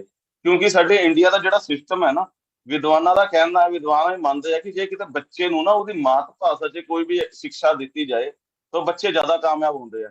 ਸਾਨੂੰ ਸਿੱਖਿਆ ਲੈਣੀ ਪੈਂਦੀ ਹੈ ਹਿੰਦੀ 'ਚ, ਸੰਸਕ੍ਰਿਤ 'ਚ, ਜਾਂ ਫਿਰ ਸਾਨੂੰ ਕਿਸੇ ਹੋਰ ਫੋਰਨ ਲੈਂਗੁਏਜ 'ਚ, ਸਾਰਾ ਜ਼ੋਰ ਸਾਡਾ ਉਹੀ ਸਿੱਖਣ 'ਚ ਲੱਗ ਜਾਂਦਾ। ਅਸੀਂ ਆਪਣੀ ਮਾਤ ਭਾਸ਼ਾ ਨੂੰ, ਜਿਹੜੀ ਅਸੀਂ ਗੁਰਬਾਣੀ 24 ਘੰਟੇ ਸੁਣਦੇ ਹਾਂ, ਸਾਡਾ ਯੂਥ, ਸਾਡਾ ਬੱਚਾ ਉਹਦਾ ਬੈਨੀਫਿਟ ਲੈ ਨਹੀਂ ਸਕਦਾ। ਤਾਂ ਸਾਡੇ ਹੱਡਾਂ 'ਚ ਗਿਆ ਹੋਇਆ, ਸਾਡੇ DNA 'ਚ ਗਿਆ ਹੋਇਆ, ਸੁਣਦੇ, ਬਸਦੇ, ਛੋਟੇ ਹੁੰਦੇ, ਹਰ ਤਰੀਕੇ ਨਾਲ ਸਾਡੇ ਬਜ਼ੁਰਗਾਂ ਨੇ ਸਾਡੇ ਵਿੱਚ ਪਾਇਆ ਹੋਇਆ, ਅਸੀਂ ਉਹਦਾ ਯੂਟੀਲਾਈਜ਼ ਨਹੀਂ ਕਰ ਪਾ ਰਹੇ। ਤੇ ਉਹਦਾ ਤਰੀਕਾ ਇਹੀ ਹੈ ਕਿ ਅਸੀਂ ਗੁਰਬਾਣੀ ਨੂੰ, ਸਾਇੰਸ ਤੇ ਮੈਥਮੈਟਿਕਸ ਇੱਕ ਸਬਜੈਕਟ ਬਣ ਜਾਏਗਾ, ਤਿੰਨ ਵਿਸ਼ੇ ਸਾਡੇ ਕਲੀਅਰ ਹੋ ਜਾਣਗੇ, ਕਨਫਰਮ ਹੋ ਜਾਣਗੇ, ਤੇ ਬਹੁਤ ਅੱਛੇ ਤਰੀਕੇ ਨਾਲ ਸਮਝਾ ਸਕਦੇ ਹਾਂ। ਦੂਸਰਾ, ਇਹ ਲਿਖਣ ਦਾ ਮਕਸਦ ਇਹ ਹੈਗਾ ਕਿ 2009 ਚ ਬਾਨ ਕੀ ਮੂਨ ਨੇ UN ਦੀ ਇੱਕ ਮੀਟਿੰਗ ਸੱਦੀ ਸੀਗੀ ਬ੍ਰਿਟੇਨ ਦੇ ਵਿੱਚ। ਉਹਦੇ ਵਿੱਚ 3 ਦਿਨ ਦੀ ਕਾਨਫਰੰਸ ਕਰਕੇ ਵੀ ਇਹੀ ਤੱਥ ਕੱਢਿਆ ਸੀ, ਕਿਉਂ ਨਾ ਅਸੀਂ ਧਰਮ ਨੂੰ ਤੇ ਇਨਵਾਇਰਨਮੈਂਟ ਨੂੰ, ਸਾਇੰਸ ਨੂੰ ਇਕੱਠੇ ਜੋੜਤਾ ਜਾਏ। ਤੇ ਉਹ ਅਸੀਂ ਇਸ ਪਾਸਕਲ ਥਿਓਰਮ ਦੇ ਵਿੱਚ ਕਰਨ ਦੀ ਕੋਸ਼ਿਸ਼ ਕਰਾਂਗੇ। ਤੀਸਰਾ ਇਹ ਹੈ ਕਿ ਸਿੱਖਾਂ ਦੀ ਇੱਕ ਸੰਸਥਾ ਬਣੀ ਹੈ, ਜਿਹੜੀ ਵਾਰਸ ਪੰਜਾਬ ਦੇ ਦੀਪ ਸਿੱਧੂ ਤੋਂ ਬਾਅਦ, ਉਸਦਾ ਇੱਕ ਗਰੁੱਪ ਬਣਿਆ ਅੰਮ੍ਰਿਤਪਾਲ ਸਿੰਘ ਦੁਬਈ ਤੋਂ। ਉਹ ਵੀ ਆਪਣੇ ਇੱਕ ਫੇਸਬੁੱਕ ਲਾਈਵ ਦੇ ਵਿੱਚ ਕਹਿ ਚੁੱਕੇ ਆ ਵੀ ਸਿੱਖਾਂ ਨੂੰ ਆਪਣਾ ਵਿਦਿਅਕ ਢਾਂਚਾ, ਆਪਣਾ ਵਿਦਿਅਕ ਐਜੂਕੇਸ਼ਨ ਸਿਸਟਮ ਖੜਾ ਕਰਨਾ ਪਏਗਾ, ਕਿਉਂਕਿ ਇੰਡੀਅਨ ਐਜੂਕੇਸ਼ਨ ਸਿਸਟਮ ਉਹ ਉਹਨਾਂ ਲੋਕਾਂ ਦਾ ਸਿਸਟਮ ਹੈ ਜੋ ਸਾਨੂੰ ਐਜੂਕੇਟਿਡ ਨਹੀਂ ਕਰਨਾ ਚਾਹੁੰਦੇ, ਜਿਨ੍ਹਾਂ ਨੇ ਹਜ਼ਾਰਾਂ ਸਾਲ ਤੱਕ ਸਾਨੂੰ ਅਨਪੜ੍ਹ ਰੱਖਿਆ। ਜਦੋਂ ਅੰਗਰੇਜ਼ਾਂ ਨੇ ਸਾਨੂੰ ਐਜੂਕੇਸ਼ਨ ਦਿੱਤੀ ਤਾਂ ਵੀ ਉਹਨਾਂ ਨੇ ਸਾਨੂੰ ਪੂਰੀ ਕੋਸ਼ਿਸ਼ ਕੀਤੀ ਕਿ ਜ਼ੋਰ ਲਾਇਆ ਵੀ ਇਹਨਾਂ ਨੂੰ ਅਨਪੜ੍ਹ ਰੱਖਿਆ ਜਾਏ। ਅੱਜ ਜੇ ਉਹਨਾਂ ਦੀ ਮਜਬੂਰੀ ਬਣੀ ਹੈ ਸਾਨੂੰ ਐਜੂਕੇਸ਼ਨ ਦੇਣਾ, ਅੱਜ ਵੀ ਉਹ ਸਾਨੂੰ ਐਜੂਕੇਸ਼ਨ ਨਹੀਂ ਦੇ ਰਹੇ, ਸਾਨੂੰ ਉਲਝਾ ਰਹੇ ਆ, ਸਾਨੂੰ ਭਰਮਾ ਰਹੇ ਆ, ਸਾਡਾ ਟਾਈਮ ਵੇਸਟ ਕਰ ਰਹੇ ਆ। ਠੀਕ ਹੈ, ਉਹਨਾਂ ਨੇ ਪੂਰੀ ਵਾਹ ਲਾਈ ਹੋਈ ਹੈ ਕਿ ਪੇਪਰ ਦੇ ਵਿੱਚ ਬੈਠਣ ਤੋਂ ਪਹਿਲਾਂ ਸਿਰਫ ਬੱਚਿਆਂ ਦੇ ਕਕਾਰ ਲਵਾ ਲਏ ਜਾਣ। ਉਸਦੇ ਪਿੱਛੇ ਪੋਲਿਟਿਕਸ ਹੈ ਕਿ ਬੱਚਿਆਂ ਦਾ ਮਾਈਂਡ ਡਿਸਟਰਬ ਕੀਤਾ ਜਾਏ। ਜੇ ਬੱਚੇ ਮਾਈਂਡ ਡਿਸਟਰਬ ਕਰਕੇ ਐਗਜ਼ਾਮ 'ਚ ਜਾਣਗੇ, ਕੀ ਪੇਪਰ ਦੇਣਗੇ, ਕਿਹੜੇ ਕਿੱਦਾਂ ਰਿਜ਼ਲਟ ਦੇਣਗੇ? ਤੇ ਬਹੁਤ ਹੀ ਵੱਡੀ ਪੋਲਿਟਿਕਸ ਹੈ ਜਿਹਦੇ ਪਿੱਛੇ ਫਿਰ ਸਾਨੂੰ ਇਹ ਥਿਓਰਮ ਲਿਖਣੀ ਪਈ, ਸਮਝਣੀ ਪਈ। ਹੁਣ ਇਸ ਥਿਓਰਮ ਨੂੰ ਸਮਝਣ ਤੋਂ ਪਹਿਲਾਂ, ਜੇ ਕਿਤੇ ਤੁਸੀਂ ਸਾਰਿਆਂ ਨੇ ਇਸ ਥਿਓਰਮ ਨੂੰ ਕਦੇ ਦੇਖਿਆ ਹੋਏ, ਮੈਂ ਸਕਰੀਨ 'ਚ ਦਿਖਾ ਪਾਵਾਂ। ਇੱਕ ਮਿੰਟ, ਮੈਂ ਸਕਰੀਨ ਸ਼ੇਅਰ ਕਰਨ ਦਾ ਆਪਸ਼ਨ ਹੋ ਸਕਦਾ ਮੇਰੇ ਕੋਲ? ਨਹੀਂ ਕਰ ਸਕਦੇ ਹੋਗੇ ਤੁਸੀਂ, ਮੈਨੂੰ ਤਾਂ ਪਤਾ ਨਹੀਂ ਜੀ, ਮੈਂ ਟੈਕਨੀਕਲੀ ਨਹੀਂ, ਤੁਸੀਂ ਉਹਨਾਂ ਨੂੰ ਤੁਸੀਂ ਕੋ ਹੋਸਟ ਬਣਾ ਲਓ, ਉਹ ਕਰ ਸਕਣਗੇ। ਚਲੋ ਕੋਈ ਗੱਲ ਨਹੀਂ, ਕੋਈ ਗੱਲ ਨਹੀਂ। ਤੁਸੀਂ ਉਹਨਾਂ ਨੂੰ ਤੁਸੀਂ ਕੋ ਹੋਸਟ ਬਣਾ ਦੋਗੇ, ਜਿਹੜਾ ਆਪਣਾ ਹਰਮਿੰਦਰ ਜੀ, ਤਾਂ ਫਿਰ ਉਹ ਆਪਣੀ ਸ਼ੇਅਰ ਕਰ ਸਕਦੇ। ਹੁਣ ਕਰ ਸਕਦੇ ਸ਼ੇਅਰ।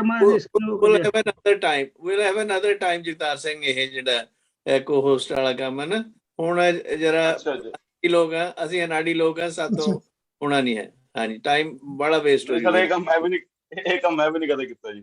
ਚਲੋ ਕੋਈ ਗੱਲ ਨਹੀਂ, ਮੈਂ ਸਿਰਫ ਪਾਸਕਲ ਟ੍ਰਾਇੰਗਲ ਤੁਹਾਨੂੰ ਡਿਫਾਈਨ ਕਰਨ ਤੋਂ ਪਹਿਲਾਂ ਦਿਖਾਉਣਾ ਚਾਹੁੰਦਾ ਸੀਗਾ ਕਿ ਕਿਸ ਤਰ੍ਹਾਂ ਦਾ ਹੈ ਤੇ ਉਹਦੇ ਵਿੱਚ ਕੀ ਥਿਉਰੀ ਨਿਕਲ ਕੇ ਆਉਂਦੀ ਹੈ। ਜਿੱਦਾਂ ਅਸੀਂ ਗੁਰਬਾਣੀ 'ਚ ਪੜ੍ਹਦੇ ਹਾਂ, ਇੱਕ ਉਹ ਹੈ ਭਾਈ, ਇੱਕ ਉਹ ਹੈ ਸਾਹਿਬ ਮੇਰਾ, ਇੱਕ ਉਹ ਹੈ ਮੈਥਮੈਟਿਕਸ ਦੀ ਜਿਹੜੀ ਪਾਸਕਲ ਥਿਓਰਮ ਹੈ, ਉਹ ਵੀ ਇੱਕ ਤੋਂ ਹੀ ਸ਼ੁਰੂ ਹੁੰਦੀ ਹੈ। ਉਹ ਦਿਖਾਉਂਦੀ ਹੈ ਕਿ ਕਿੱਦਾਂ ਇੱਕ ਦਾ ਹੀ ਪਸਾਰਾ ਅੱਗੇ ਚੱਲਦਾ ਹੈ, ਕਿੱਦਾਂ ਏਕ ਹੈ ਅਨੇਕ ਹੈ, ਅੰਤ ਕੋ ਫਿਰ ਏਕ ਹੈ। ਠੀਕ ਹੈ, ਤਾਂ ਗੁਰਬਾਣੀ ਦੀ ਇਹ ਜਿਹੜੀ ਥਿਓਰਮ ਹੈ, ਇਹ ਲਾਈਨਾਂ ਹੈ, ਏਕ ਮੂਰਤ ਅਨੇਕ ਦਰਸ ਕੀਨ ਰੂਪ ਅਨੇਕ, ਖੇਲ ਖੇਲ ਅਖੇਲ ਖੇਲਨ ਅੰਤ ਕੋ ਫਿਰ ਏਕ। ਇਹ ਅਸੀਂ ਪਾਸਕਲ ਟ੍ਰਾਇੰਗਲ ਦੇ ਵਿੱਚ ਸਮਝ ਸਕਦੇ ਹਾਂ। ਤੇ ਦਸਮ ਗ੍ਰੰਥ ਜਿਹੜਾ ਹੈ ਸਾਡਾ, ਗੁਰੂ ਗ੍ਰੰਥ ਸਾਹਿਬ ਜੀ ਸਾਡੇ ਇੱਕ ਦੀ ਗੱਲ ਕਰਦਾ, ਇੱਕ ਓਂਕਾਰ ਦੀ ਗੱਲ ਕਰਦਾ, ਇੱਕ ਪਰਮਾਤਮਾ ਦੀ ਗੱਲ ਕਰਦਾ। ਤੇ ਦਸਮ ਗ੍ਰੰਥ ਵੀ ਸਾਨੂੰ ਇਹੀ ਦੱਸਣ ਦੀ ਕੋਸ਼ਿਸ਼ ਕਰਦਾ ਵੀ ਇੱਕ ਪਰਮਾਤਮਾ ਅਨੇਕ ਖੇਲ ਕਿੱਦਾਂ ਖੇਲ ਰਿਹਾ। ਸਾਨੂੰ ਦਸਮ ਗ੍ਰੰਥ ਦੇ ਵਿੱਚ ਜਿਹੜੇ ਨਾਮ ਆਏ ਆ, ਉਹ ਇਸ ਕਰਕੇ ਨਹੀਂ ਸਾਨੂੰ ਦਿੱਤੇ ਵੀ ਅਸੀਂ ਉਹਨਾਂ ਨਾਵਾਂ ਦੇ ਪਿੱਛੇ ਪੈ ਜਾਈਏ, ਉਹਨਾਂ ਨਾਵਾਂ ਨੂੰ ਆਪਣਾ ਸਮਝ ਲਈਏ। ਅਸੀਂ ਉਹਨਾਂ ਦੀ ਪੋਲਿਟਿਕਸ ਸਮਝਣੀ ਹੈ ਕਿ ਉਹਨਾਂ ਨੇ ਕਿੱਦਾਂ ਰਾਜ ਟਾਈਮ ਕੀਤਾ ਤੇ ਕਿੱਦਾਂ ਰਾਜ ਉਹਨਾਂ ਦਾ ਗਿਆ। ਠੀਕ ਹੈ, ਤੇ ਜਿਹੜੇ ਪਰਮਾਤਮਾ ਦੀ ਜਿਹੜੀ ਅਨੇਕਤਾ ਦੀ ਏਕਤਾ ਵਿੱਚੋਂ ਅਨੇਕਤਾ ਦੀ ਖੇਡ ਹੈ, ਤੇ ਅੰਤ ਨੂੰ ਫਿਰ ਉਹਨੇ ਇੱਕ ਹੀ ਹੋ ਜਾਣਾ। ਸਗਲੀ ਬੰਤ ਬਣਾਈ ਆਪੇ, ਆਪੇ ਕਰੇ ਕਰਾਏ ਥਾਪੇ, ਏਕਸ ਤੇ ਹੋਏ ਅਨੰਤਾ, ਨਾਨਕ ਏਕਸ ਮਹਿ ਸਮਾਏ ਜੀਓ।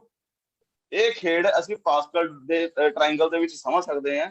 ਘਟ ਘਟ ਮੈਂ ਹਰਜੂ ਬਸੈ, ਸੰਤਨ ਕੇ ਹੋ ਪੁਕਾਰ, ਘਟ ਘਟ ਦੇ ਅੰਦਰ ਕਿੱਦਾਂ ਬਸ ਰਿਹਾ।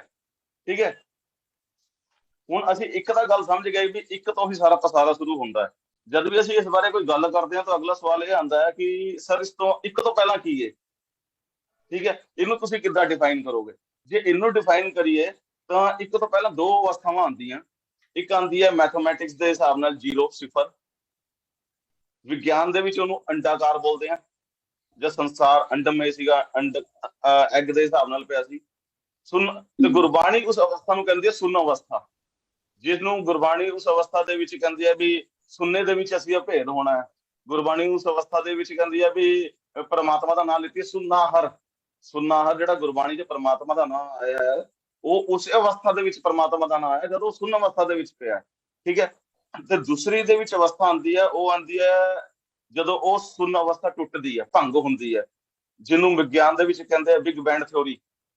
ਗੁਰਮਤ ਦੇ ਵਿੱਚ ਉਹਨੂੰ ਕਵਾਓ ਬੋਲਦੇ ਆ, ਇੱਕ ਧਮਾਕਾ ਹੋਇਆ ਆਵਾਜ਼, ਸ਼ਬਦ ਕਵਾਓ। ਇਕੱਲੇ ਗੁਰਮਤ ਹੀ ਨਹੀਂ, ਇਹਨੂੰ ਸਨਾਤਨ ਧਰਮ ਵੀ ਓਮ ਸ਼ਬਦ ਦੇ ਵਿੱਚ ਕਹਿੰਦਾ ਹੈ। ਤੇ ਜਿਹੜਾ ਆਪਣਾ ਇਸਲਾਮ ਸ਼ਬਦ ਆ, ਉਹ ਕਹਿੰਦੇ ਇੱਕ ਸ਼ਬਦ ਹੁਆ, ਇੱਕ ਆਵਾਜ਼ ਹੋਈ, ਜਿਹਨੂੰ ਬੋਲਦੇ ਅੱਲਾ। ਤੁਸੀਂ ਇਹ ਦੇਖੋ ਵੀ ਇਸ ਟ੍ਰਾਇੰਗਲ ਦੇ ਵਿੱਚ ਅਸੀਂ ਦੁਨੀਆ ਦੇ ਜ਼ਿਆਦਾਤਰ ਧਰਮਾਂ ਨੂੰ ਵੀ ਇੱਕ ਪਲੇਟਫਾਰਮ ਤੇ ਲੈ ਕੇ ਆਉਣ ਦੀ ਕੋਸ਼ਿਸ਼ ਕੀਤੀ ਹੋਈ ਹੈ। ਤੇ ਹੈਗੇ ਆ ਸਾਰੇ ਇੱਕ, ਕੋਈ ਸਾਰੇ ਅਲੱਗ-ਅਲੱਗ ਨਹੀਂ ਆ। ਸਾਡੇ ਮਾਈਂਡ ਦੇ ਅੰਦਰ ਜਿਹੜੇ ਸ਼ੈਤਾਨ ਕਿਸਮ ਦੇ ਲੋਕ ਸਾਡੇ ਵਿੱਚ ਵੜ ਜਾਂਦੇ, ਉਹਨਾਂ ਨੇ ਫਰਕ ਪਾਇਆ ਹੋਇਆ। ਸਾਰੀ ਥਿਓਰਮ, ਸਾਰੀ ਪਰਮਾਤਮਾ ਦੀ ਜਿਹੜੀ ਆਈਡੀਓਲੋਜੀ ਆ ਇੱਕ ਹੀ ਹੈ। ਇਸ ਸੁੰਨ ਅਵਸਥਾ ਦੇ ਵਿੱਚ ਗੁਰਬਾਣੀ ਕੀ ਕਹਿੰਦੀ ਹੈ?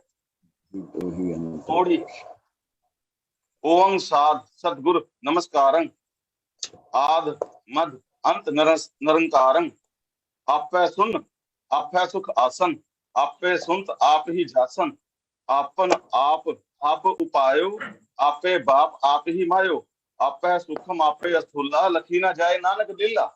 ਇਸ ਤਰ੍ਹਾਂ ਦੇ ਜੇ ਅਸੀਂ ਕੱਢਣ ਲੱਗੀਏ ਤਾਂ ਗੁਰਬਾਣੀ ਦੇ ਵਿੱਚ ਸੁੰਨ ਪਰਮਾਤਮਾ ਨੂੰ ਲੈ ਕੇ, ਸੁੰਨ ਹੋਣ ਕਰਕੇ ਵੀ ਅਸੀਂ ਵੀ ਸੁੰਨਤਾ ਦੇ ਵਿੱਚ ਭੇਦ ਹੋ ਜਾਈਏ। ਪਰਮਾਤਮਾ ਨੂੰ ਸੁੰਨਾ ਹਰ ਕਰਕੇ ਬਹੁਤ ਸਾਰੇ ਸ਼ਬਦ ਆਏ ਹੈ।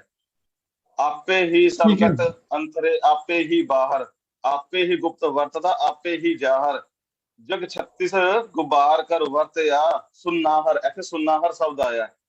ਜੁਗ 36 ਗੁਬਾਰ ਕਰ ਵਰਤਿਆ ਸੁਨਾਹਰ। ਉੱਥੇ ਵੇਦ ਪੁਰਾਣ ਨਾ ਸਾਸਤਾ, ਆਪੇ ਨਰ ਨਾਹਰ, ਬੈਠਾ ਤਾੜੀ ਲਾਇਆ, ਬੈਠਾ ਤਾੜੀ ਲਾਏ, ਆਪ ਸਦੁ ਦੂ ਹਈ ਬਾਹਰ, ਆਪਣੀ ਮਿੱਤ ਆਪ ਜਾਣਦਾ, ਆਪੇ ਹੀ ਗਊਹਰ। ਇਸ ਦੇ ਬਾਅਦ ਇੱਕ ਹੋਰ ਸ਼ਬਦ ਆਉਂਦਾ ਹੈ, ਮਾਰੂ ਮਹਲਾ ਪਹਿਲਾ, ਅਰਬਤ ਨਰਬਤ ਧੰਦੂਕਾਰਾ। ਇਹਦੇ ਵਿੱਚ ਵੀ ਸੁੰਨ ਅਵਸਥਾ ਦੀ ਗੱਲ ਕੀਤੀ ਗਈ ਹੈ। ਅਰਬਤ ਨਰਬਤ ਧੰਦੂਕਾਰਾ, ਧਰਨ ਨਾ ਗਗਨ ਨਾ ਹੁਕਮ ਅਪਾਰਾ, ਨਾ ਦਿਨ ਰੈਨ ਨਾ ਦਿਨ ਰੈਨ, ਨਾ ਚੰਦ ਨਾ ਸੂਰਜ, ਸੁੰਨ ਸਮਾਦ ਲਗਾਈਂਦਾ। ਇਹ ਅੱਗੇ ਬਹੁਤ ਵੱਡਾ ਕੰਮ ਹੈਗਾ। ਠੀਕ ਹੈ ਜੀ, ਹਾਂਜੀ, ਇਹ ਬਹੁਤ ਵੱਡਾ ਸ਼ਬਦ ਹੈ। ਲੇਕਿਨ ਤੁਹਾਡੇ ਜਿਹੜੇ ਪੁਆਇੰਟ ਆ ਉਹ ਅਸੀਂ ਸਮਝ ਗਏ, ਜਿਹੜੇ ਸਾਇੰਸ ਦਾ ਜਿਹੜਾ ਤੁਸੀਂ ਪੱਖ ਮਹਾਰਾਜ ਦੀ ਬਾਣੀ ਨਾਲ ਰਿਲੇਟ ਕਰ ਰਹੇ ਹੋ। ਹਾਂਜੀ, ਥੈਂਕ ਯੂ ਤੁਹਾਡਾ ਬਹੁਤ ਬਹੁਤ। ਹਾਂਜੀ, ਮੈਂ ਅੱਗੇ ਜਾਵਾਂਗਾ ਹੁਣ। ਇਹਦੇ ਵਿੱਚ ਇੱਕ ਲਾਈਨ ਹੋਰ ਲੱਗੀ ਹੈ ਜੀ, हाँ जी अवस्था हो रही है जी कवाओ अवस्था जी बिग बैंड थ्योरी है जिदे बारे गुरबाणी कहती है किता पसाओ एको कवाओ पसाओ। दूजे होए लख दरियाओ लख दरिया। हाँ ठीक जी है गुरबाणी के अंदर जिन्ने भी शब्द कवाओ ਨੂੰ ਲੈ ਕੇ ਹੈਗੇ ਆ ਆਪੀ ਨੇ ਆਪ ਸਾਜਿਓ ਆਪੀ ਨੇ ਰਚਿਓ ਨਾਓ ਦੂਈ ਕੁਦਰਤ ਸਾਜ ਕੇ ਕਰ ਆਸਨ ਡਿਠੋ ਚਾਓ दाता करता आपू तू देवे करे पसाओ तू जनाई सबसे जानो दे ही लैसा सबसे जिंद कवाओ हाँ सबसे दे लैसा जिंद कवाओ कर आसन डिठो चाओ जी। हाँ जी थैंक यू जी धन्यवाद जी थोड़ा इतना ही सब कुछ नहीं कहना थैंक यू जी thank you for your viewpoint appreciate your input हाँ जी डॉक्टर कुलविंदर सिंह जी तुसी की कहना चाहोगे थोड़ा हेल्थ केयर दा फील्ड है महाराज दी बाणी ते हेल्थ केयर दे नाल रिलेट करके तुसी की कहना चाहोगे अज दे इस सब्जेक्ट दे उत्ते जिहदे साडा है भी महाराज दी बाणी उहदे सिद्धांतां ते उपदेशां नूं अपने अपने फील्ड दे नाल की साडा संबंध है कित्थों तक असीं समझिआ ते होर की समझण दी लोड़ है ते अगे की सिੱਖਿਆ ਲੈ ਸਕਦੇ ਹਾਂ ਤੁਸੀਂ ਵੀ 5-7 ਮਿੰਟਾਂ ਲਈ ਆਪਣੇ ਵਿਚਾਰ ਦੱਸੋ ਜੀ ਡਾਕਟਰ ਕੁਲਵਿੰਦਰ ਸਿੰਘ ਜੀ पैशन का सवाल है तो सब तो पहला तो मैं ये चीज शेयर करनी चाहांगा कि जदों मैं डॉक्टर बन गया लिखने शुरू करने से ते उसे ही समय दे विच डॉक्टर कंप्लीशन तो 1 साल 1.5 साल पहला मैं अमृत छकिया सी 84 च मैं अमृत छकिया सी ते 86 विच मेरी डिग्री कंप्लीट हुई देन आई स्टार्टेड प्रैक्टिस ਤੇ ਕਿਉਂਕਿ ਜਦੋਂ ਬੰਦਾ ਨਵਾਂ ਅੰਮ੍ਰਿਤ ਛਕਦਾ ਹੈ ਤੇ ਉਹਦਾ ਝੁਕਾਅ ਬਹੁਤ ਜ਼ਿਆਦਾ ਹੁੰਦਾ ਹੈ ਉਹਦਾ ਰਿਸਪੌਂਸਿਬਿਲਿਟੀਜ਼ ਘੱਟ ਹੁੰਦੀਆਂ ਤੇ ਅਸੀਂ ਜਲਦੀ ਉਸ ਪਾਸੇ ਲੱਗ ਜਾਂਦੇ ਹਾਂ ਤੇ ਮੈਨੂੰ ਯਾਦ ਹੈ ਕਿ ਜਦੋਂ ਮੈਂ ਪ੍ਰੈਕਟਿਸ ਕਰਨੀ ਪੇਸ਼ੈਂਟ ਦੇਖਣੇ ਮੇਰੀ ਜੌਬ ਵੀ ਸੀ ਤੇ ਮੈਂ ਨਾਲ ਪਾਰਟ ਟਾਈਮ ਪ੍ਰੈਕਟਿਸ ਵੀ ਕਰਦਾ ਸੀ ਤੇ ਮੈਂ ਦੇਖਿਆ ਕਿ ਮਨ 'ਚ ਕੁਐਸਚਨ ਆਉਣੇ ਸ਼ੁਰੂ ਹੋ ਗਏ ਜਿਸ ਤਰ੍ਹਾਂ ਵੀਰ ਜੀ ਜਗਤਾਰ ਸਿੰਘ ਜੀ ਨੇ ਗੱਲ ਕੀਤੀ ਹੈ ਨਾ ਵਾਈਟ ਸੈਲਸ ਦੀ ਗੱਲ ਕੀਤੀ ਹੈ ਇਹੀ ਮੇਰੇ ਮਨ ਸਵਾਲ ਆਉਣੇ ਸ਼ੁਰੂ ਹੋ ਗਏ ਕਿ ਦੇਖੋ ਮੈਂ ਆਪਣੇ ਪੇਟ ਦੀ ਪਾਲਣਾ ਵਾਸਤੇ अर्निंग वास्ते की करदा वां कि मैं कई क्योंकि जिन्नियां भी बीमारियां ने ਜਿਹੜੀਆਂ ਪੈਥੋਲੋਜੀਕਲ ਬਿਮਾਰੀਆਂ ਕੁਛ ਨਾ ਕਿਸੇ ਹੋਰ ਪ੍ਰਜਾਤੀ ਨੇ ਸਾਡੇ ਤੇ ਅਟੈਕ ਕੀਤਾ ਹੁੰਦਾ ਹੈ ਪੈਰਾਸਾਈਟਸ ਲੈ ਲਓ ਬੈਕਟੀਰੀਆ ਲੈ ਲਓ ਵਾਇਰਸ ਲੈ ਲਓ ਐਂਡ ਕਰੋਨਾ ਆਇਆ ਵੀ ਤੇ ਵਾਇਰਸ ਹੈ ਨਾ ਸਵਾਲ ਆ ਨਾ ਕਿ ਜਦੋਂ ਸਾਰਾ ਸੰਸਾਰ ਹੀ ਆਪਣਾ ਘਟ ਮੈਂ ਹਰਜੀਵ ਬਸੇ ਤੇ ਮੈਂ ਇੱਕ ਮਨੁੱਖ ਨੂੰ ਬਚਾਉਣ ਵਾਸਤੇ ਤੇ ਆਪਣੀ ਪੇਟ ਪਾਲਣਾ ਵਾਸਤੇ ਅਰਬਾਂ ਖਰਬਾਂ ਜੀਆਂ ਦਾ ਘਾਣ ਕਰ ਰਿਹਾ ਮੈਂ ਐਂਟੀਬਾਇਓਟਿਕ ਦਿੰਦਾ ਉਹਦਾ ਪਤਾ ਨਹੀਂ ਮਿਲੀਅਨ ਬਿਲੀਅਨ ਟ੍ਰਿਲੀਅਨ ਜੀ ਮਰ ਜਾਂਦੇ ਨੇ ਤੇ ਕੀ ਇਹ ਜਸਟੀਫਾਈਡ ਹੈ ਮੇਰੇ ਮਨ 'ਚ ਕੁਐਸਚਨ ਖੜਾ ਮੈਨੂੰ 1-2 ਮਹੀਨੇ ਇਸ ਕੁਐਸਚਨ ਲਈ ਫਾਈਟ ਕਰਨਾ ਪਿਆ ਤੇ ਮੈਨੂੰ ਕੁਐਸਚਨ ਖੜਾ ਹੋ ਗਿਆ ਕਿ ਮੈਨੂੰ ਡਾਕਟਰ ਦਾ ਨਹੀਂ ਛੱਡਣੀ ਪਏਗੀ ਸੋ ਜ਼ਿੰਦਗੀ 'ਚ ਕੁਐਸਚਨਸ ਆਉਂਦੇ ਆ ਫਿਰ ਮੈਨੂੰ ਕੁਦਰਤ ਨੇ ਅੰਦਰੋਂ ਮੈਨੂੰ ਜਵਾਬ ਦਿੱਤਾ ਕਿ ਦੇਖੋ ਜਿਹੜਾ ਸਾਡੇ ਬਾਡੀ ਦੇ ਵਿੱਚ ਰੈੱਡ ਬਲੱਡ ਸੈੱਲ ਤੇ ਵਾਈਟ ਸੈੱਲ ਹੈ ਵਾਈਟ ਸੈੱਲ ਆਪਾਂ ਆਪ ਨਹੀਂ ਬਣਾਏ ਮਤਲਬ ਬਿਲਕੁਲ ਜਿਹੜਾ ਵਾਇਲੈਂਸ ਵਿਸ਼ਵਾਸ ਨਹੀਂ ਰੱਖਦੇ ਪਰ ਜਿਹੜਾ ਸੈਲਫ ਡਿਫੈਂਸ ਹੈ ਤੇ ਕੁਦਰਤ ਦੇ ਵਿੱਚ ਆਪਣੇ ਆਪ ਨੂੰ ਬਚਾਉਣ ਵਾਸਤੇ ਜਦੋਂ ਜੋ ਅਸੀਂ ਐਫਰਟਸ ਲੈਂਦੇ ਆ ਉਹ ਵਾਇਲੈਂਸ ਨਹੀਂ ਕਹਾਉਂਦੇ ਕਿ ਵਾਈਟ ਦੇ ਵਿੱਚ ਤੁਸੀਂ ਕੁਝ ਨਾ ਕਰੋ ਆਟੋਮੈਟਿਕਲੀ ਜਦੋਂ ਸਾਡੇ ਤੇ ਬਿਮਾਰੀ ਅਟੈਕ ਕਰਦੀ ਹੈ ਤਾਂ ਸਾਡਾ ਬਾਡੀ ਉਹਦੇ ਨਾਲ ਲੜਨਾ ਸ਼ੁਰੂ ਕਰ ਦਿੰਦਾ ਹੈ ਤੁਸੀਂ ਬਾਹਰੋਂ ਦਵਾਈ ਨਾ ਲਓ ਵਾਈਟ ਸੈੱਲ ਜਿਹੜੇ ਸੈੱਲ ਅੰਦਰ ਜਾਂਦੇ ਉਹਨਾਂ ਨੂੰ ਖਾਣਾ ਸ਼ੁਰੂ ਕਰ ਦਿੰਦੇ ਨੇ ਉਹਨਾਂ ਨੂੰ ਫੈਗੋਸਾਈਟਸ ਕਹਿੰਦੇ ਆ ਆਪਾਂ ਸੋ ਇਸ ਤਰ੍ਹਾਂ ਬਾਡੀ ਸਾਡਾ ਆਪਣੇ ਆਪ ਹੀ ਬਿਮਾਰੀ ਨਾਲ ਲੜਦਾ ਜਿਹਨੂੰ ਅਸੀਂ ਰੋਕ ਨਹੀਂ ਸਕਦੇ ਫਿਰ ਮੈਨੂੰ ਸਵਾਲ ਮਿਲਿਆ ਦੂਜਾ ਮੇਰੇ ਕੋਲ ਜਵਾਬ ਇਹ ਸੀ ਕਿਉਂਕਿ ਗੁਰੂ ਸਾਹਿਬ ਖੁਦ ਦਵਾਖਾਨੇ ਚਲਾਉਂਦੇ ਰਹੇ ਨੇ ਤੇ ਉਹ ਮੈਨੂੰ ਜਵਾਬ ਮਿਲਿਆ ਕਿ ਗੁਰੂ ਸਾਹਿਬ ਦਵਾਖਾਨੇ ਚਲਾਉਂਦੇ ਸੀ ਤੇ ਇਹਦਾ ਮਤਲਬ ਮੈਡੀਕਲ ਪ੍ਰੈਕਟਿਸ ਕਰਨ ਦੇ ਵਿੱਚ ਕੋਈ ਅਧਾਰਮਿਕ ਗੱਲ ਨਹੀਂ ਹੈਗੀ ਤੇ ਦੈਨ ਆਈ ਬਿਕੇਮ ਕਲੀਅਰ ਕਿ ਮੈਂ ਹੋਲ ਹਾਰਟਡਲੀ ਆਪਣੇ ਡਾਕਟਰੀ ਨੂੰ ਪਰਸੂ ਕਰ ਸਕਿਆ ਨਹੀਂ ਤਾਂ ਸਵਾਲ ਬਣ ਗਿਆ ਸੀ ਕਿ ਛੱਡਣੀ ਤਾਂ ਨਹੀਂ ਪੈਗੀ ਕਿਉਂਕਿ ਦੂਸਰੀ ਚੀਜ਼ ਮੈਂ ਸ਼ੇਅਰ ਕਰਨੀ ਚਾਹੁੰਦਾ ਸਿਮਿਲਰਲੀ ਅਬੋਰਸ਼ਨ ਕੇਸਿਸ ਦੀ ਗੱਲ ਹੈ ਜਦੋਂ ਅਬੋਰਸ਼ਨ ਕੇਸਿਸ ਮੇਰੇ ਕੋਲ ਆਣੇ ਤੇ ਮੇਰਾ ਪ੍ਰੋਫੈਸ਼ਨ ਮੇਰੀ ਗਵਰਨਮੈਂਟ ਜੌਬ ਸੀ government job we are bound to follow ਜਿਹੜੇ ਗਵਰਨਮੈਂਟ ਦੀਆਂ ਇੰਸਟਰਕਸ਼ਨਸ ਹੁੰਦੀਆਂ ਤੇ ਉਹਦੇ ਸਾਨੂੰ ਇਹੀ ਕਹਿਣਾ ਕਿ ਜਿਹੜੀ ਅਬੋਰਸ਼ਨ ਨੂੰ ਐਨਕਰੇਜ ਕੀਤਾ ਜਾਵੇ ਕਿ ਨਾਲ ਇੱਕ ਤਾਂ ਕੀ ਕਹਿੰਦੇ ਪੋਪੂਲੇਸ਼ਨ ਕੰਟਰੋਲ ਹੋਏਗੀ ਉਸ ਵੇਲੇ ਸਾਡੇ ਟਾਈਮ ਤੇ ਪੋਪੂਲੇਸ਼ਨ ਬਹੁਤ ਵੱਡਾ ਇਸ਼ੂ ਤੇ ਉਹਦੇ ਵਿੱਚ ਅਸੀਂ ਕੀ ਇਹ ਦੇਖਣਾ ਵੀ ਮੈਂ ਬੜਿਆਂ ਨੂੰ ਮੋਟੀਵੇਟ ਕਰਨਾ ਵੀ ਨਹੀਂ ਵੀ ਤੁਸੀਂ ਧਿਆਨ ਰੱਖੋ ਪ੍ਰੀਕਾਸ਼ਨਸ ਜਿਹੜੀਆਂ ਨੇ ਜਿਹੜੇ ਮੈਥਡਸ ਨੇ ਕੰਟਰਾਸੈਪਸ਼ਨ ਦੀ ਵਰਤੋਂ ਅਗਰ ਪ੍ਰੈਗਨੈਂਸੀ ਹੋ ਗਈ better you continue to it so ਮੈਂ ਧਾਰਮਿਕ ਤੌਰ ਤੇ ਲੋਕਾਂ ਨੂੰ ਕਨਵਿੰਸ ਕਰਦਾ ਰਹਿੰਦਾ ਸੀ ਕਿ ਇਹਨੂੰ ਨੋ ਡਾਊਟ ਮੈਂ ਓਪਨਲੀ ਨਹੀਂ ਸੀ ਕਰ ਸਕਦਾ ਹਾਸੇ ਵਾਲੀ ਹੈ ਤੇ ਗਿਆਨ ਵਾਲੀ ਵੀ ਮੈਂ ਜ਼ਰੂਰ ਸ਼ੇਅਰ ਕਰਨੀ ਚਾਹਾਂਗਾ ਕਿ ਜਦੋਂ ਛਕਿਆ ਹਾਲਾਤ ਸੀ ਬੜੇ ਗਰਮ ਉਸ ਵੇਲੇ, ਐਸਾ ਸੀ ਜਿੱਦਾਂ ਵੀਰ ਜਗਤਾਰ ਸਿੰਘ ਜੀ ਨੇ ਵੀ ਕੀਤਾ, ਉਸ ਵੇਲੇ ਬਲੱਡ ਵੀ ਗਰਮ ਹੁੰਦਾ। ਤੇ ਸਾਡੀ ਇਹ ਅਵਸਥਾ ਬਣ ਗਈ ਕਿ ਅਸੀਂ ਜਦੋਂ ਬਾਣੀ ਪੜ੍ਹਨੀ ਨਾ ਤੇ ਸਾਨੂੰ ਲੱਗਣਾ ਜਿਹੜੀ ਸੰਸਾਰਿਕ ਸਟੱਡੀ ਹੈ ਉਹਦੀ ਇੰਪੋਰਟੈਂਸ ਕੁਛ ਨਹੀਂ ਹੈਗੀ, ਧਰਮ ਤੇ ਜਿਹੜੀ ਗੁਰਬਾਣੀ ਸਭ ਤੋਂ ਉੱਪਰ ਹੈ ਵੀ ਉੱਪਰ ਹੈ, ਨੋ ਡਾਊਟ। ਲੇਕਿਨ ਅਸੀਂ ਜਿਹੜੀ ਘਾਲ ਖਾਏ ਦੀ ਜਿਹੜੀ ਥਿਊਰੀ ਨੂੰ ਬਿਲਕੁਲ ਨੈਗਲੈਕਟ ਕਰ, ਸਾਨੂੰ ਲੱਗਦਾ ਸੀ ਪੜ੍ਹਾਈ ਤੇ ਇੰਪੋਰਟੈਂਟ ਹੀ ਨਹੀਂ, ਇੰਨੀ ਵੱਡੀ ਚੀਜ਼ ਹੈ ਹੀ ਨਹੀਂ, ਪਾਠ ਕਰਨਾ ਹੀ ਵੱਡੀ ਚੀਜ਼ ਹੈ। ਮੇਰੀ ਇਹ ਹਾਲਤ ਸੀ ਜੀ ਕਿ ਮੈਂ ਕਿਤਾਬ ਪੜ੍ਹਨੀ ਸ਼ੁਰੂ ਕਰਨੀ ਤੇ ਮੈਂ ਸੋਚਣਾ ਤੇ ਯੂਜ਼ਲੈਸ ਹੈ, ਮੈਂ ਬਾਣੀ ਪੜ੍ਹਨੀ ਸ਼ੁਰੂ ਕਰ ਦੇਣੀ, 24 ਘੰਟੇ ਪਾਠ ਕਰ ਦੇਣਾ ਨਾ ਕਹਿ ਲਓ। ਇਹ ਅਤਕਥਨੀ ਨਹੀਂ ਹੋਏਗੀ ਕਿ 24 ਘੰਟੇ ਮੈਂ ਪਾਠ ਕਰਦਾ ਰਿਹਾ ਵਾਂ। ਮੈਨੂੰ ਸਟੱਡੀ ਤੋਂ ਭੱਜਣ ਵਾਸਤੇ ਇੱਕ ਰਸਤਾ ਮਿਲਿਆ ਸੀ, ਜਿੱਦਾਂ ਗੁਰਬਾਣੀ ਕਹਿੰਦੀ ਹੈ ਨਾ ਕਿ ਪੂਰ ਤਾਪ ਗੇਰੀ ਕੇ ਬਸਤਰਾ ਅਬਦਾ ਕਾ ਮਾਰਿਆ ਗ੍ਰਹਿ ਨਸਤਾ। ਮੈਡੀਸਨ ਪੜ੍ਹਨੀ ਕਿਹੜੇ ਸੌਖੀ ਪਈ ਹੈ, ਜੇ ਗੁਰਬਾਣੀ ਪੜ੍ਹਨੀ ਔਖੀ ਹੈ। ਸੋ ਇੱਕ ਸ਼ਬਦ ਮੇਰੇ ਮਨ 'ਚ ਘੁੰਮਦਾ ਸੀ ਜਿਹੜਾ ਮੈਂ ਸ਼ੇਅਰ ਕਰਨਾ ਚਾਹੁੰਦਾ ਸੀ, ਦੈਨ ਆਈ ਵਿਲ ਸਟਾਪ। ਸ਼ਬਦ ਆਉਂਦਾ ਸੀ ਮੇਰੇ ਮਨ 'ਚ ਉਸ ਵੇਲੇ ਭਗਤ ਪ੍ਰਹਲਾਦ ਜੀ ਦਾ, ਨਹੀਂ ਛੋਡੋ ਰੇ ਬਾਬਾ ਰਾਮ ਨਾਮ ਮੇਰਾ ਔਰ ਪੜਨ ਸਿਓ ਨਹੀਂ ਕਾਮ। ਹੁਣ ਇਹਨਾਂ ਪੰਕਤੀਆਂ ਦਾ ਉਸ ਵੇਲੇ ਮੇਰੇ ਕੀ ਅਰਥ ਸੀ ਤੇ ਅੱਜ ਲਈ ਮੇਰੇ ਲਈ ਕੀ ਅਰਥ ਹੈ, ਮੈਂ ਜਸਟ ਐਕਸਪਲੇਨ ਕਰਨਾ ਚਾਹੁੰਦਾ। ਉਸ ਵੇਲੇ ਮੈਨੂੰ ਲੱਗਦਾ ਸੀ ਵੀ ਗੁਰਬਾਣੀ ਕਹਿ ਰਹੀ ਹੈ ਕਿ ਬਾਕੀ ਪੜ੍ਹਾਈਆਂ ਸਾਰੀਆਂ ਫਾਲਤੂ ਨੇ, ਕੇਵਲ ਤੇ ਕੇਵਲ ਰੱਬ ਦੇ ਨਾਮ ਦੀ ਜਿਹੜੀ ਪੜ੍ਹਾਈ ਹੈ ਉਹੀ ਅਸਲੀ ਪੜ੍ਹਾਈ ਹੈ। ਪਰ ਸਮੇਂ ਦੇ ਨਾਲ ਵਿਦ ਟਾਈਮ ਮੈਨੂੰ ਸਮਝ ਲੱਗੀ, ਕਈ ਸਾਲਾਂ ਬਾਅਦ ਹੈ ਸ਼ਾਇਦ ਮੈਂ ਅਰਥ ਹੀ ਗਲਤ ਕਰਦਾ ਸੀ, ਕਿਉਂਕਿ ਉਹ ਸ਼ਬਦ ਜਿਹੜੇ ਸੰਦਰਭ 'ਚ ਹੈ, ਹਰ ਸ਼ਬਦ ਦਾ ਇੱਕ ਸੰਦਰਭ ਹੁੰਦਾ ਹੈ। ਉਹ ਸੰਦਰਭ 'ਚ ਹੈਗਾ ਸੀ ਕਿ ਉਹਦੇ ਜਿਹੜਾ ਪਿਤਾ ਹਰਨਕਸ਼ਪ ਸੀ ਉਹ ਕਹਿੰਦਾ ਸੀ ਕਿ ਰਾਮ ਨਾਮ ਨਹੀਂ ਜਪਣਾ, ਮੇਰਾ ਨਾਮ ਹੈ। ਉਸ ਵੇਲੇ ਦੇ ਸਕੂਲ ਸਨ, ਉਹਨਾਂ ਵਿੱਚ ਸਾਇੰਸ ਤੇ ਬਾਕੀ ਪੜ੍ਹਾਈਆਂ ਨਹੀਂ ਸੀ ਹੁੰਦੀਆਂ, ਜਾਂ ਲੈਂਗੁਏਜ ਇੰਪੋਰਟੈਂਟ ਹੁੰਦੀ ਸੀ ਤੇ ਜਾਂ ਧਾਰਮਿਕ ਪੜ੍ਹਾਈ ਸਕੂਲਾਂ 'ਚ ਪੜ੍ਹਾਈ। ਤੇ ਉਹ ਸ਼ਬਦ ਆਉਂਦਾ ਨਾ ਭਈ ਇਹ ਇਹੋ ਜਾਏ ਪ੍ਰਹਲਾਦ ਬੁਲਾਏ ਵੇਖਦਾ ਹੈ ਤੂੰ ਰਾਮ ਕਹਿਣ ਕੀ ਛੋੜਵਾਨ। ਸਾਨੂੰ ਉੱਥੋਂ ਤੱਕ ਸਮਝ ਨਹੀਂ ਸੀ ਜਾਂਦੀ ਕਿ ਉਹਨੂੰ ਮਜਬੂਰ ਕੀਤਾ ਜਾ ਰਿਹਾ ਸੀ ਕਿ ਤੂੰ ਰਾਮ ਨੂੰ ਕਹਿਣਾ ਛੱਡ ਦੇ, ਤੁਝੇ ਤੁਤ ਛਡਾਵੋ ਮੇਰੋ ਕਿਹੋ ਮਾਰ। ਰੱਬ ਦਾ ਨਾਮ ਛੱਡ ਕੇ ਕਿਸੇ ਹੋਰ ਬੰਦੇ ਦਾ ਨਾਮ, ਕਿਸੇ ਹੋਰ ਤਾਕਤ ਕੋਲੋਂ ਨਹੀਂ ਡਰਨਾ। ਪਰ ਅਸੀਂ ਸੋਚ ਲੈਂਦੇ ਸਾਂ ਉਸ ਵੇਲੇ ਕਿ ਸ਼ਾਇਦ ਕਿ ਜਿਹੜੀ ਔਰ ਕਿ ਬਾਕੀ ਪੜ੍ਹਾਈਆਂ ਇੰਪੋਰਟੈਂਟ ਨਹੀਂ ਹੈਗੀਆਂ, ਕੇਵਲ ਤੇ ਕੇਵਲ ਰੱਬ ਦੀ ਪੜ੍ਹਾਈ ਇੰਪੋਰਟੈਂਟ ਹੈ। ਸੋ ਅੱਜ ਉਸ ਚੀਜ਼ ਨੂੰ ਕਰਨ ਵਾਸਤੇ ਜੇ ਮੈਨੂੰ ਕੋਈ ਬੱਚਾ ਮਿਲੇ ਤੇ ਮੈਂ ਉਹਦੇ ਨਾਲ ਜੋ ਸ਼ੇਅਰ ਕਰਦਾ ਵਾਂ ਕਿ ਪੜ੍ਹਾਈ ਜਿਹੜੀ ਇਹ ਸਾਡੀ ਕਿਰਤ ਹੈ, ਇਹ ਵੀ ਧਰਮ ਦਾ ਅੰਗ ਹੈ। It is as important. ਪੜ੍ਹਾਈ ਕਰਾਂਗੇ, ਆਪਣੇ ਪੈਰਾਂ ਤੇ ਖਲੋਵਾਂਗੇ, ਫੇਰ ਹੀ ਅਸੀਂ ਧਰਮ ਨੂੰ ਵੀ ਪਰਸਿਊ ਕਰ ਸਕਦੇ।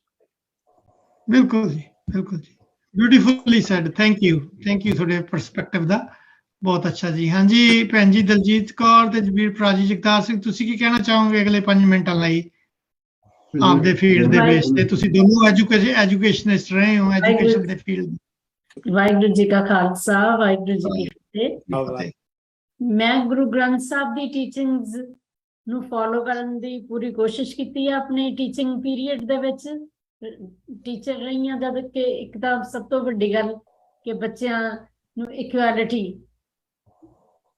ਬੱਚੇ ਕੋਈ ਗਰੀਬ ਕੋਈ ਅਮੀਰ ਬੱਚੇ ਹੁੰਦੇ ਨੇ, ਕੋਈ ਜ਼ਿਆਦਾ ਹੁਸ਼ਿਆਰ ਹੁੰਦੇ ਨੇ, ਕੋਈ ਘੱਟ ਕੇ ਸਾਰਿਆਂ ਨੂੰ ਚੰਗੀ ਤਰ੍ਹਾਂ ਪੜ੍ਹਾਇਆ ਜਾਵੇ ਤੇ ਬਰਾਬਰ ਸਮਝਿਆ ਜਾਵੇ ਤੇ ਓਨੈਸਟਲੀ ਜਿਹੜੀ ਆ ਬੱਚਿਆਂ ਨੂੰ ਪੜ੍ਹਾਇਆ ਜਾਵੇ ਤੇ ਉਹਨਾਂ ਨੂੰ ਬਰਾਬਰੀ ਦਾ ਦਰਜਾ ਦਿੱਤਾ ਜਾਵੇ, ਕਿਉਂ ਸਾਰਿਆਂ ਵਿੱਚ ਉਸੇ ਰੱਬ ਦਾ ਵਾਸ ਆ। ਅੱਲਾ ਨੂਰੋ ਪਾਇਆ ਕੁਦਰਤ ਕੇ ਸਭ ਬੰਦੇ।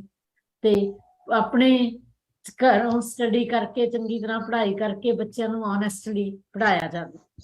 ਤੇ ਫਿਰ ਜਿਹੜੇ ਬਹੁਤ ਗਰੀਬ ਬੱਚੇ ਸੀ ਉਹਨਾਂ ਨੂੰ ਹੱਥੋਂ ਦੇ ਕੇ ਭਲਾ, ਕਿਰਤ ਕਰ ਧਰਮ ਦੀ ਹੱਥੋਂ ਦੇ ਕੇ ਭਲਾ ਮਨਾਏ, ਹੈ ਨਾ ਵੀ ਉਹਨਾਂ ਦਸਵੰਧ ਕੱਢਣਾ ਉਹ ਵੀ ਗੁਰੂ ਗ੍ਰੰਥ ਸਾਹਿਬ ਸਿੱਖਿਜ਼ਮ ਟੀਚਿੰਗਸ ਤੋਂ ਹੀ ਸਿੱਖਿਆ, ਤਾਂ ਕਿ ਉਹਨਾਂ ਨੂੰ ਕਿਤਾਬਾਂ ਕਾਪੀਆਂ ਜਾਂ ਜੋ ਕੁਛ ਵੀ ਉਹਨਾਂ ਨੂੰ ਉਸ ਵਕਤ ਦੀ ਲੋੜ ਸੀ। ਕਈ ਬੱਚੇ ਇੰਨੇ ਗਰੀਬ ਹੁੰਦੇ, ਕੱਪੜੇ ਨਹੀਂ ਹੁੰਦੇ ਉਹਨਾਂ ਕੋਲ, ਕਿ ਉਹਨਾਂ ਨੂੰ ਉਹ ਦਿੱਤੇ ਜਾਣ, ਬਣਾ ਕੇ ਦਿੱਤੇ ਜਾਣ, ਉਹਨਾਂ ਦੀ ਮਦਦ ਕੀਤੀ ਜਾਵੇ। ਸੋ ਵਿਦਿਆ ਵਿਚਾਰੀ ਤਾਂ ਪਰਉਪਕਾਰੀ ਟਰਾਈ ਇਹ ਕੀਤੀ ਆ ਆਪਣੀ ਜ਼ਿੰਦਗੀ ਦੇ ਵਿੱਚ, ਜਿੰਨੀ ਦੇਰ ਮੈਂ ਟੀਚਿੰਗ ਵਿੱਚ ਰਹੀ ਹਾਂ, ਜਾਂ ਹੁਣ ਵੀ ਕਰਦੇ ਹਾਂ ਕਿ ਉਹਨਾਂ ਅਸੂਲਾਂ ਤੇ ਚੱਲਣ ਦੀ ਕੋਸ਼ਿਸ਼ ਕਰੀਏ ਜਿਹੜੇ ਸਾਨੂੰ ਗੁਰਬਾਣੀ ਤੋਂ ਮਿਲਦੇ ਨੇ। Thank you. ਹਾਂਜੀ ਭਰਾ ਜੀ ਜਗਤਾਰ ਸਿੰਘ। ਮੈਂ ਤਾਂ ਕਿਹਾ ਸੀ, ਲੱਗਦਾ ਸੀ ਮੈਨੂੰ ਵੀ ਇਹਨਾਂ ਨੇ ਪੋਇਮ ਪੜ੍ਹਨੀ ਨਹੀਂ ਹੈ, ਉਹ ਨਹੀਂ ਪਰ ਪੜ੍ਹਨੀ ਹੁਣ, ਟਾਈਮ ਇਹ ਦੀ ਮੇਰੇ ਬਹੁਤ ਖਿਆਲ ਹੋ ਨਾਲ ਗਿਆ ਕਹਿੰਦੇ time ਜ਼ਿਆਦਾ ਹੋ ਗਿਆ। ਸਾਰਿਆਂ ਨੇ ਨਹੀਂ ਜੀ ਨਹੀਂ, ਤੁਸੀਂ ਆਪਦੇ ਵਿਚਾਰ ਦੱਸ ਦਿਓ ਐਜ਼ ਏ ਐਜੂਕੇਸ਼ਨਿਸਟ, ਤੁਸੀਂ ਵੀ ਆਪਦੇ ਦੇ ਦਿਓ ਕੋਈ ਵਿਚਾਰ Educationist ਦੇ ਤੌਰ ਤੇ ਤੁਹਾਨੂੰ ਸ਼ਾਇਦ ਪਤਾ ਹੈ ਕਿ ਮੈਂ ਮੇਰੇ ਖਿਆਲ ਨਾਲ ਥੋੜਾ ਜਿਹਾ ਟਾਈਮ ਕੱਟਿਆ। ਉਸ ਤੋਂ ਮਗਰੋਂ ਫਿਰ ਮੈਂ ਬੈਂਕ ਦੇ ਵਿੱਚ ਜ਼ਿਆਦਾ ਟਾਈਮ ਮੇਰਾ ਬੈਂਕ ਦੇ ਵਿੱਚ ਸੀਗਾ ਇੰਡੀਆ 'ਚ, ਤੇ ਇੱਥੇ ਆ ਕੇ ਵੀ ਜਿਸ ਤਰ੍ਹਾਂ ਤੁਸੀਂ ਫਾਈਨੈਂਸ਼ੀਅਲ ਵਰਲਡ ਦੇ ਵਿੱਚੋਂ, ਇੱਦਾਂ ਮੈਂ ਇੱਥੇ ਵੀ ਫਾਈਨੈਂਸ਼ੀਅਲ ਕੰਪਨੀ 'ਚ ਕੰਮ ਕੀਤਾ ਕਾਫੀ।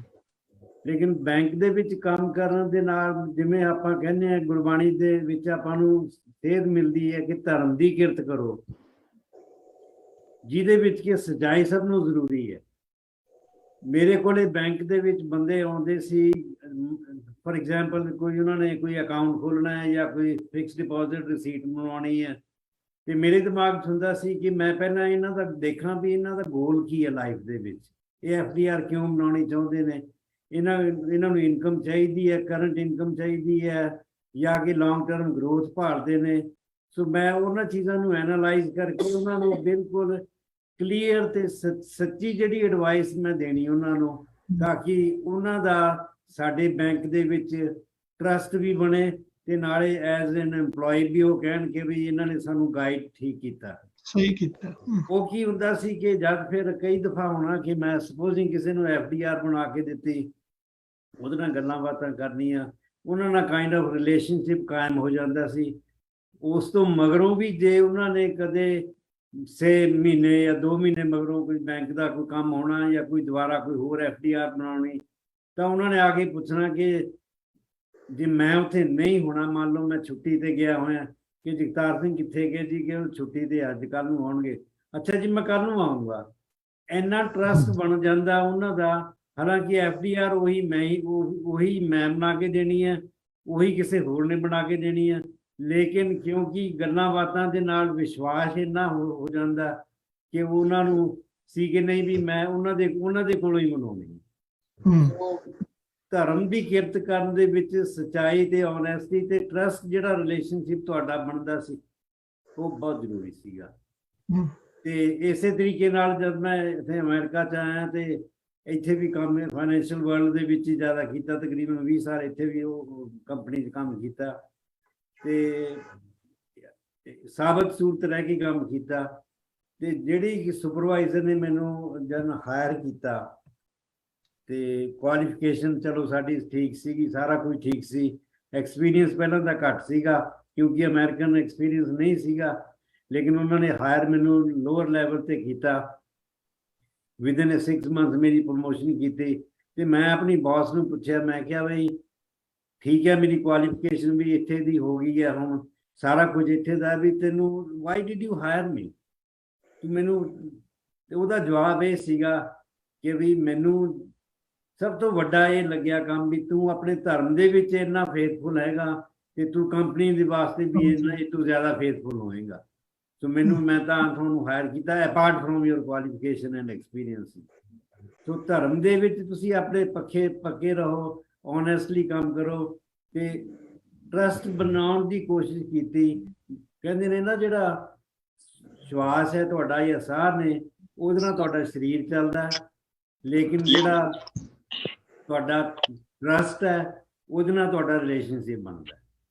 ਉਹ ਰਿਲੇਸ਼ਨਸ਼ਿਪ ਮੈਂ ਇਹ ਸਾਰੇ ਧਰਮ ਦੇ ਵਿੱਚੋਂ ਹੀ, ਜਿਵੇਂ ਮੈਨੂੰ ਆਇਆ ਮੇਰੇ ਦਿਮਾਗ ਦੇ ਵਿੱਚ ਵੀ ਹਮੇ ਇਸੇ ਤਰੀਕੇ ਨਾਲ ਮੈਨੂੰ ਯਾਦ ਹੈ ਕਾਫੀ ਸਾਲ ਪਹਿਲਾਂ ਮੇਰਾ ਬ੍ਰਦਰ ਵੈਨਕੂਵਰ ਤੋਂ ਆਇਆ, ਤੇ ਮੈਨੂੰ ਉਹਨੂੰ ਮੈਂ ਤੇ ਕਿਰਪਾਲ ਸਿੰਘ ਭਾਈ ਸਾਹਿਬ ਉਹਨਾਂ ਨੇ ਕਾਫੀ ਸਮਝਾਇਆ ਵੀ ਤੂੰ ਨਵਾਂ ਆਇਆ ਤੇ ਕੰਮ ਇੱਦਾਂ ਸ਼ੁਰੂ ਕਰ। ਪਰ ਮੈਂ ਕਿਹਾ ਕੰਮ ਜਿਹੜਾ ਵੀ ਕਰਨਾ ਹੋ, ਕਿਉਂਕਿ ਉਹ ਵੀ ਇੰਸ਼ੋਰੈਂਸ ਦੇ ਵਿੱਚ ਸੀਗਾ, ਮੈਂ ਕਿਹਾ ਵੀ ਕੰਮ ਓਨੈਸਟਲੀ ਕਰੀ, ਕਿਸੇ ਨੂੰ ਮਿਸਗਾਈਡ ਨਹੀਂ ਕਰਨਾ। ਔਰ ਉਹੀ ਗੱਲ ਹੋਈ, ਉਹ ਉੱਥੇ ਜਾ ਕੇ ਉਹਨੇ ਐਗਜ਼ਾਮ ਪਾਸ ਕੀਤਾ। ਇਹ ਕਹਿੰਦਾ ਵੀਰ ਜੀ ਮੈਂ ਹਰ ਬੰਦੇ ਨੂੰ, ਜਿਹਨੂੰ ਵੀ ਜਿਹੜਾ ਵੀ ਕੋਈ ਕੰਮ ਕਰਾਉਣ ਆਉਂਦਾ, ਮੈਂ ਉਹਨੂੰ ਬਿਲਕੁਲ ਓਨੈਸਟਲੀ, ਬੇਸ਼ੱਕ ਉਹ ਮੇਰੇ ਨਾਲ ਕੰਮ ਮੇਰੇ ਤੋਂ ਲਵੇ ਜਾਂ ਨਾ ਲਵੇ, ਲੇਕਿਨ ਮੈਂ ਕਹਿੰਦਾ ਓਨੈਸਟ ਓਪੀਨੀਅਨ ਦਿੰਦਾ ਹਮੇਸ਼ਾ। ਤੇ ਨਾ ਉਹ ਅੱਜ ਕੱਲ੍ਹ ਮੇਰੇ ਖਿਆਲ ਹੁਣ 30-35 ਸਾਲ ਹੋ ਗਏ, he is doing very well there in America, in Canada. So ਮੇਰਾ ਮਤਲਬ ਇਹ ਹੈ ਕਿ ਧਰਮ ਦੀ ਕਿਰਤ ਕਰਨੀ ਜਿਹੜੀ ਹੈ ਇਹ ਸਭ ਤੋਂ ਵੱਡਾ ਅਸੂਲ ਹੈ। ਉਸ ਤੋਂ ਮਗਰੋਂ ਮੈਡੀਟੇਟ ਕਰਨਾ, ਫਿਰ ਵੰਡ ਕੇ ਛਕਣਾ, ਇਹ ਸਾਰੇ ਵਕਤਾਵਾਂ ਨੇ ਵੀ ਗੱਲਾਂ ਇਹਦੀ ਕੀਤੀਆਂ। ਲੇਕਿਨ ਮੈਂ ਜਿਹੜੀ ਗੱਲ ਕਰਨੀ ਚਾਹੁੰਦਾ ਸੀ ਉਹ ਓਨੈਸਟੀ ਤੇ ਆਪਣੇ ਤੁਹਾਡਾ ਟਰਸਟ ਡਿਵੈਲਪ ਠੀਕ ਹੈ ਜੀ। ਕਰਨੀ। ਵਾਹਿਗੁਰੂ ਠੀਕ ਹੈ ਜੀ, ਥੈਂਕ ਯੂ ਜੀ, ਥੈਂਕ ਯੂ। ਵਾਹਿ ਖਾਲਸਾ ਵਾਹਿ ਜੀ ਫਤਿਹ ਜੀ। ਹਾਂਜੀ ਡਾਕਟਰ ਵਾਸੂ, ਇੰਦਰਜੀਤ ਸਿੰਘ ਜੀ ਵਾਸੂ, ਅਗਲੇ 5-6 ਮਿੰਟਾਂ ਲਈ ਤੁਸੀਂ ਦੱਸੋ ਜੀ। ਤੁਸੀਂ ਵੀ ਸਾਰੀ ਉਮਰ ਤੁਸੀਂ ਟੀਚਿੰਗ ਕੀਤੀ ਹੈ ਜਾਂ ਬੜੇ ਸਕਾਲਰ ਹੋ, ਤੁਸੀਂ ਵੀ ਆਪਦਾ ਦੱਸੋ, ਤੁਸੀਂ ਮਹਾਰਾਜ ਦੀ ਬਾਣੀ ਤੇ ਤੁਸੀਂ ਵੀ ਆਪਦੇ ਵਿਚਾਰ ਦਿਓ ਇੱਧਰਲੇ ਪਾਸੇ। ਤੁਸੀਂ ਕਿਵੇਂ ਰਿਲੇਟ ਕਰਦੇ ਹੋ ਆਪਦੇ ਫੀਲਡ ਦੇ ਨਾਲ ਮਹਾਰਾਜ ਦੀ ਬਾਣੀ ਨੂੰ ਤੇ ਸਿਧਾਂਤਾਂ ਨੂੰ? ਇਸ ਤਰ੍ਹਾਂ ਜੀ, ਕਿਉਂਕਿ ਮੇਰਾ ਸੰਬੰਧ ਸਾਰਾ ਟੀਚਿੰਗ ਨਾਲ ਰਿਹਾ ਹੈ ਔਰ 32 ਸਾਲ ਮੈਂ ਕਾਲਜ ਵਿੱਚ ਪੜ੍ਹਾਇਆ ਤੇ ਮੇਰੇ ਸਾਹਮਣੇ 32 ਸਾਲ ਸਟੂਡੈਂਟ ਰਹੇ ਨੇ ਤੇ ਮੇਰਾ ਕਰਮ ਜਿਹੜਾ ਉਹ ਮੈਂ ਹੀ ਸੋਚਿਆ ਵੀ ਮੈਂ ਤਾਂ ਲੋਕਾਂ ਦੀ ਜਿਹੜੀ ਸਮਝ ਹੈ ਉਹਦਾ ਸੰਚਾਰ ਕਰਨਾ ਹੈ ਗੁਰਮਤਿ ਦਾ, ਤਾਂ ਬੜੀ ਸਾਦੀ ਬੋਲੀ ਵਿੱਚ ਉਹਨਾਂ ਦੇ ਜੀਵਨ ਦੇ ਨੇੜੇ ਹੋ ਕੇ ਉਹਨਾਂ ਨੂੰ ਸਮਝਾਉਣਾ। ਜਿਸ ਤਰ੍ਹਾਂ ਮੈਂ ਮਨੁੱਖੀ ਸਰੀਰ ਬਾਰੇ ਮੈਂ ਕਈ ਵਾਰ ਸੋਚਦਾ ਕਿ ਨੈਣ ਕਿੱਦਾਂ ਦੇ ਚਾਹੀਦੇ ਨੇ, ਅੱਖਾਂ ਕਿਵੇਂ ਦੀਆਂ ਚਾਹੀਦੀਆਂ ਨੇ। ਤੋ ਇਹ ਨੇਤਰੋ ਮੇਰੇ ਹਰ ਤੋਂ ਮੈਂ ਜੋਤ ਧਰੀ, ਹਰ ਬਿਨ ਅਵਰ ਨਾ ਦੇਖੋ ਕੋਈ। ਫਿਰ ਮੈਂ ਸੋਚਦਾ ਵੀ ਸਰੀਰ ਦਾ ਕੰਨ ਇੱਕ ਹੁੰਦਾ, ਹੁਣ ਕੰਨ ਕਿੱਦਾਂ ਦੇ ਚਾਹੀਦੇ ਨੇ। ਇਹ ਸਰਵਣੋ ਮੇਰਿਓ ਸੱਚੇ ਸੁਣਨੇ ਨੂੰ ਬਿਠਾਏ। ਇਸ ਤਰ੍ਹਾਂ ਰਸਨਾ ਜੀਵ ਕਿੱਦਾਂ ਦੀ ਚਾਹੀਦੀ ਹੈ। ਦੇਖੋ ਮੈਂ ਸਵਾਲ ਕਰਦਾ, ਫਿਰ ਗੁਰਬਾਣੀ ਚੋਂ ਜਵਾਬ ਲੱਭਦਾ। ਮੈਂ ਸਵਾਲ ਵੀ ਆਪੇ ਕ੍ਰੀਏਟ ਕਰ ਲੈਣਾ, ਫਿਰ ਰਸਨਾ ਕਿਵੇਂ ਦੀ ਹੋਵੇ। ਜਵਾਬ ਆ ਗਿਆ, ਇਹ ਰਸਨਾ ਤੂੰ ਮਨ ਰਸ ਰਾਜ ਨਹੀਂ, ਤੇਰੀ ਪਿਆਸ ਨਾ ਜਾਏ। ਇਸੇ ਤਰ੍ਹਾਂ ਪੈਰ ਜਿਹੜੇ ਨੇ, ਪੈਰਾਂ ਦਾ ਕਰਮ ਕੀ ਹੈ, ਉੱਥੇ ਮੈਂ ਗੁਰਬਾਣੀ ਚੋਂ ਸਿੱਖ ਲੈਣਾ, ਚਰਨ ਚਲੋ ਮਾਰਗ ਗੋਬਿੰਦ। ਹੁਣ ਇਸ ਤਰ੍ਹਾਂ ਮਨ ਕਿੱਦਾਂ ਦਾ ਚਾਹੀਦਾ, ਯਾਨੀ ਜੋ ਸਾਡੇ ਪੈਰਾਂ ਤੋਂ ਲੈ ਕੇ ਸਿਰ ਤੱਕ ਸਾਡੇ ਅੰਗ ਨੇ, ਅਸੀਂ ਉਹਨਾਂ ਨੂੰ ਉਪਦੇਸ਼ ਗੁਰਬਾਣੀ ਚੋਂ ਲੱਭਣਾ। ਔਰ ਗੁਰਬਾਣੀ ਇੰਨਾ ਮਹਾਨ ਸਾਗਰ ਹੈ ਜਿਹਦੇ ਵਿੱਚ ਕਿ ਹਰ ਚੀਜ਼ ਦਾ ਜਵਾਬ ਹੈ। ਔਰ ਫਿਰ ਮੈਂ ਇਸ ਤਰ੍ਹਾਂ ਕਰਨਾ, ਕਈ ਵਾਰੀ ਤਿੰਨ ਜਿਵੇਂ ਮੈਂ 3 ਲੱਭ ਲੈਣਾ ਵੀ ਗੁਰਬਾਣੀ 'ਚ 3 ਸੰਘਰਸ਼ ਨੇ। ਪਹਿਲਾ ਸੰਘਰਸ਼ ਆਪਣੀਆਂ ਕਮਜ਼ੋਰੀਆਂ ਨਾਲ, ਕਾਮ ਕਰਾਉਣ ਨਾਲ। ਦੂਜਾ ਸੰਘਰਸ਼ ਆਪਣੇ ਭੇਖ ਪਖੰਡ ਦੇ ਨਾਲ। ਤੇ ਤੀਜਾ ਸੰਘਰਸ਼ ਜ਼ਾਲਮਾਂ ਵੈਰੀਆਂ ਨਾਲ ਜਿਹੜੇ ਮਨੁੱਖੀ ਹੱਕ ਹੁੰਦੇ ਨੇ। ਹੁਣ 3 ਅਗੋਂ ਮੈਂ ਕਹਿ ਲੈਣਾ 3 ਕੀਮਤਾਂ ਕਿਹੜੀਆਂ ਹਿਊਮਨ ਵੈਲਿਊਜ਼ ਨੇ, ਉਹ ਜ ਮੈਂ 3 ਲੈਣਾ, ਸਮਾਨਤਾ, ਸੁਤੰਤਰਤਾ, ਨਿਆਂ। ਫਿਰ ਇਹਨਾਂ ਦੀਆਂ ਗੁਰਬਾਣੀ ਦੀਆਂ ਨਾਲ ਤੁਕਾਂ ਹੋਣਗੀਆਂ। ਆਪਣੀ ਗੱਲ ਜਿਹੜੀ ਇਹ ਗੁਰਬਾਣੀ ਤੇ ਆਧਾਰਿਤ ਹੋਏਗੀ। ਫਿਰ ਮੈਂ ਲੈ ਲੈਣਾ 3 ਅਸੂਲ। ਗੁਰਬਾਣੀ ਕਿਹੜੇ 3 ਅਸੂਲ ਨੇ? ਨਾਮ ਜਪਣਾ, ਵੰਡ ਛਕਣਾ, ਕਿਰਤ ਕਰਨੀ। ਫਿਰ ਇਹਨਾਂ ਦੀਆਂ ਉਦਾਹਰਨਾਂ। ਹੁਣ ਕਿਰਤ ਵਿੱਚ ਆ ਜਾਂਦਾ ਘਾਲ ਖਾਏ ਕਿ ਛੱਤੋ ਆਪਣਾ ਕਿ ਛੱਤੋ ਦੇ। ਇਹ ਜੋ ਵੰਡ ਛਕਣ ਦੀ ਵੀ ਗੱਲ ਆ ਗਈ, ਹਾਲ ਕਮਾਈ ਦੀ ਗੱਲ ਆ ਗਈ। ਫਿਰ ਮੈਂ ਲੱਭ ਲੈਣਾ 3 ਮੁਕਤੀਆਂ। ਗੁਰਬਾਣੀ 'ਚ ਕਿਹੜੀਆਂ 3 ਮੁਕਤੀਆਂ ਦਸੀਆਂ ਨੇ? ਇੱਕ ਨਿੱਜੀ ਮੁਕਤੀ, ਵੀ ਖੁਦਗਰਜ਼ੀ ਸੋਚਣਾ, ਵੀ ਆਪਣੀਆਂ ਗਰਜ਼ਾਂ ਨੂੰ ਸੋਚਣਾ। ਉਹ ਬਿਰਤੀ ਮਾਇਆ ਦੀ ਬਣ ਜਾਂਦੀ। ਫਿਰ ਮਾਇਕ ਬਿਰਤੀ ਮਾਇਆ ਧਾਰੀ ਹੈ ਤੰਨਾ ਬੋਲਾ। ਫਿਰ ਉਧਰ ਮਤਲਬ ਗੁਰਬਾਣੀ ਜਿਹੜੀ ਲੈ ਜਾਂਦੀ ਸਾਨੂੰ। ਨਿੱਜੀ ਮੁਕਤੀ ਤੋਂ ਬਾਅਦ ਹੈ ਸਮਾਜਿਕ ਮੁਕਤੀ, ਪਰਉਪਕਾਰ ਕਰਨਾ, ਲੋਕਾਂ ਦੇ ਜੀਵਨ ਨੂੰ ਰੋਸ਼ਨ ਕਰਨਾ। ਆਮ ਲੁਕਾਈ ਅੰਧੇਰੇ ਵਿੱਚ ਹੈ ਔਰ ਉਹਨਾਂ ਦਾ ਅੰਧੇਰਾ ਦੂਰ ਕਰਨਾ। ਔਰ ਤੀਜੀ ਮੁਕਤੀ ਹੈ ਵਿਸ਼ਵ ਦੀ ਮੁਕਤੀ, ਸਾਰੇ ਸੰਸਾਰ ਨੂੰ ਮੁਕਤ ਕਰਨਾ। ਇੱਕ ਪਿਤਾ ਇਕਸ ਕੇ ਹਮ ਬਾਰਕ। ਇਸ ਤਰ੍ਹਾਂ 3 ਮੁਕਤੀਆਂ, 3 ਜਿਹੜੇ ਨੇ ਅਸੂਲ, ਨਾਮ ਜਪਣ, ਵੰਡ ਛਕਣ, ਕਿਰਤ ਕਰਨੇ। ਔਰ ਫਿਰ ਮੈਂ ਲੈ ਲੈਣਾ ਮਨੁੱਖੀ ਗੁਣਾਂ ਵਾਲੀ ਸ਼ਖਸੀਅਤ ਕਿਵੇਂ ਬਣਾਈ ਗੁਰੂ ਸਾਹਿਬ ਨੇ।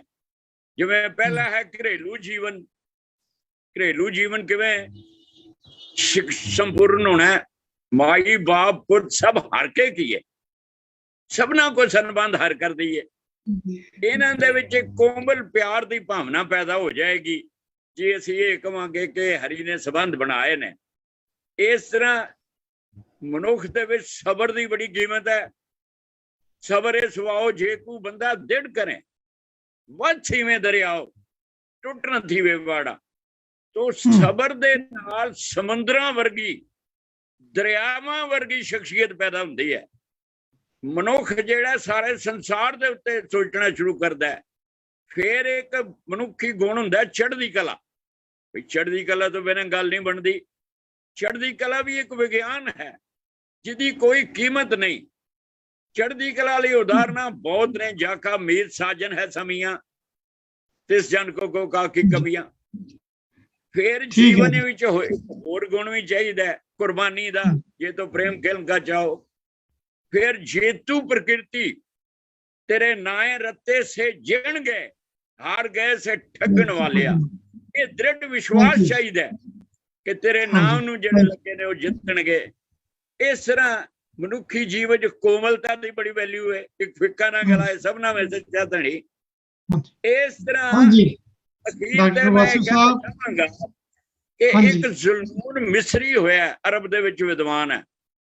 वो कहंदा कि रब ये कहता है कि जदों मैं सेवक नूं प्यार करदा मैं उहदी अख बन जाना।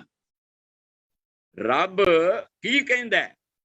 वो कहता है जदों मैं सेवक नूं प्यार करा तो मैं उहदी अख बन जाना ताकि वो मेरे द्वारा देखे। मैं सेवक नूं प्यार करदा मैं उहदा हथ बन जाना ताकि मेरे द्वारा कोई चीज प्राप्त करे। मैं जदों सेवक नूं प्यार करना अल्लाह कहंदा मैं उहदी जीभ बन जांदा ताकि वो मेरे गुण गाउंदा रहे।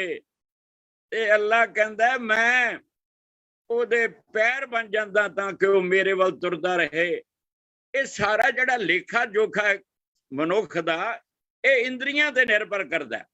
अखां जिहड़ा मूंह दे उत्ते समान लाया, अखां कान नक इन्हां दे प्रयोग ही बंदा ठीक समझ लवे ते दुनिया जो तर जाता है। और मंजिल साडी है कि साडा धार्मिक जीवन जिहड़ा धार्मिक जीवन निर्बंधन जीवन है।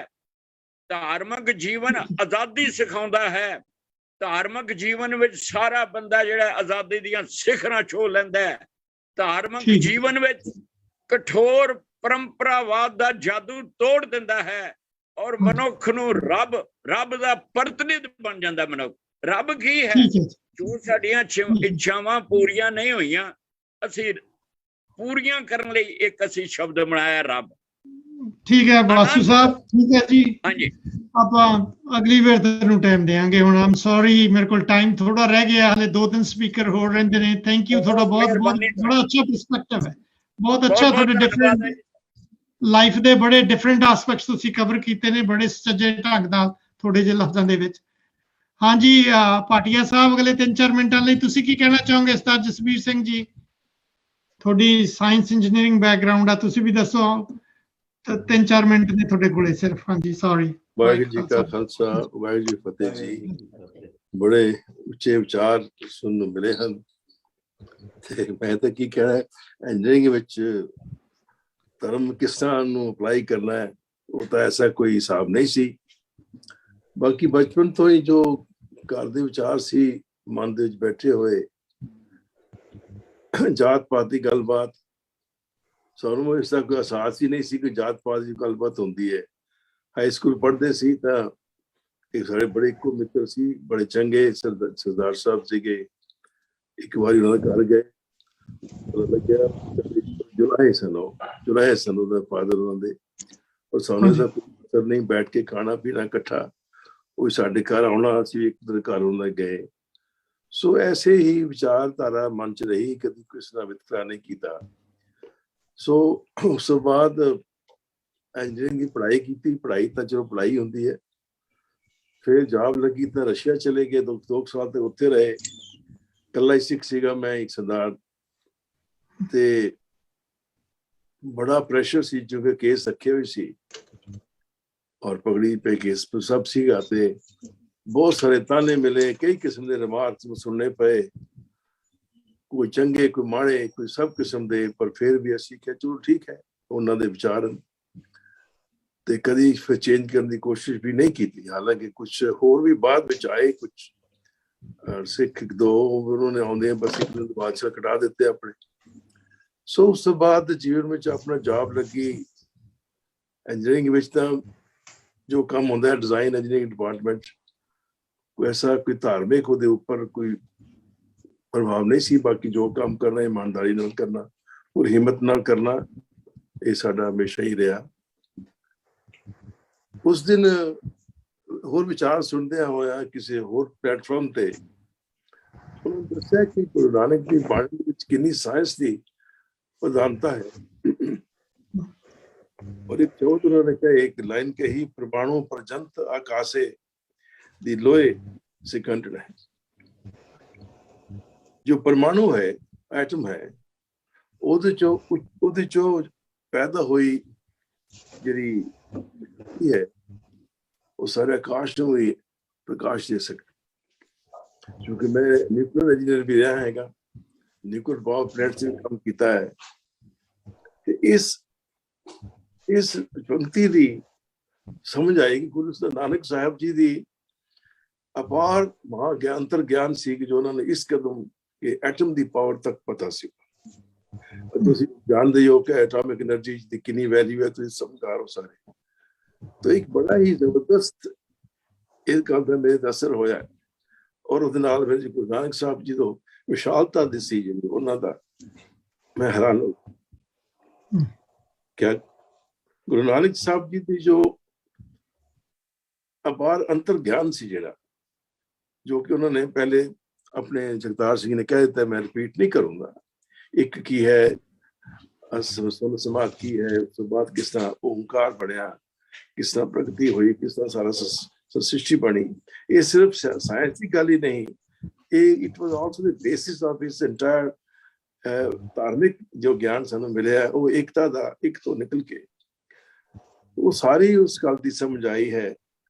ਔਰ ਇਹ ਗੱਲ ਮੈਂ ਸਮਝ ਕੇ ਬੜਾ ਹੀ ਪ੍ਰਭਾਵਿਤ ਹੋਇਆ ਕਿ ਗੁਰੂ ਸਾਹਿਬ ਮਹਾਰਾਜ ਕਿਤਨਾ ਅਪਾਰ ਅੰਦਰ ਗਿਆਨ ਸੀ, ਕਿਤਨੀ ਸ੍ਰਿਸ਼ਟੀ ਉਹਨੂੰ ਸਾਹਮਣੇ ਉਹਨਾਂ ਦਾ ਪੂਰਾ ਨਕਸ਼ਾ ਸੀ, clarity with clarity, no doubt.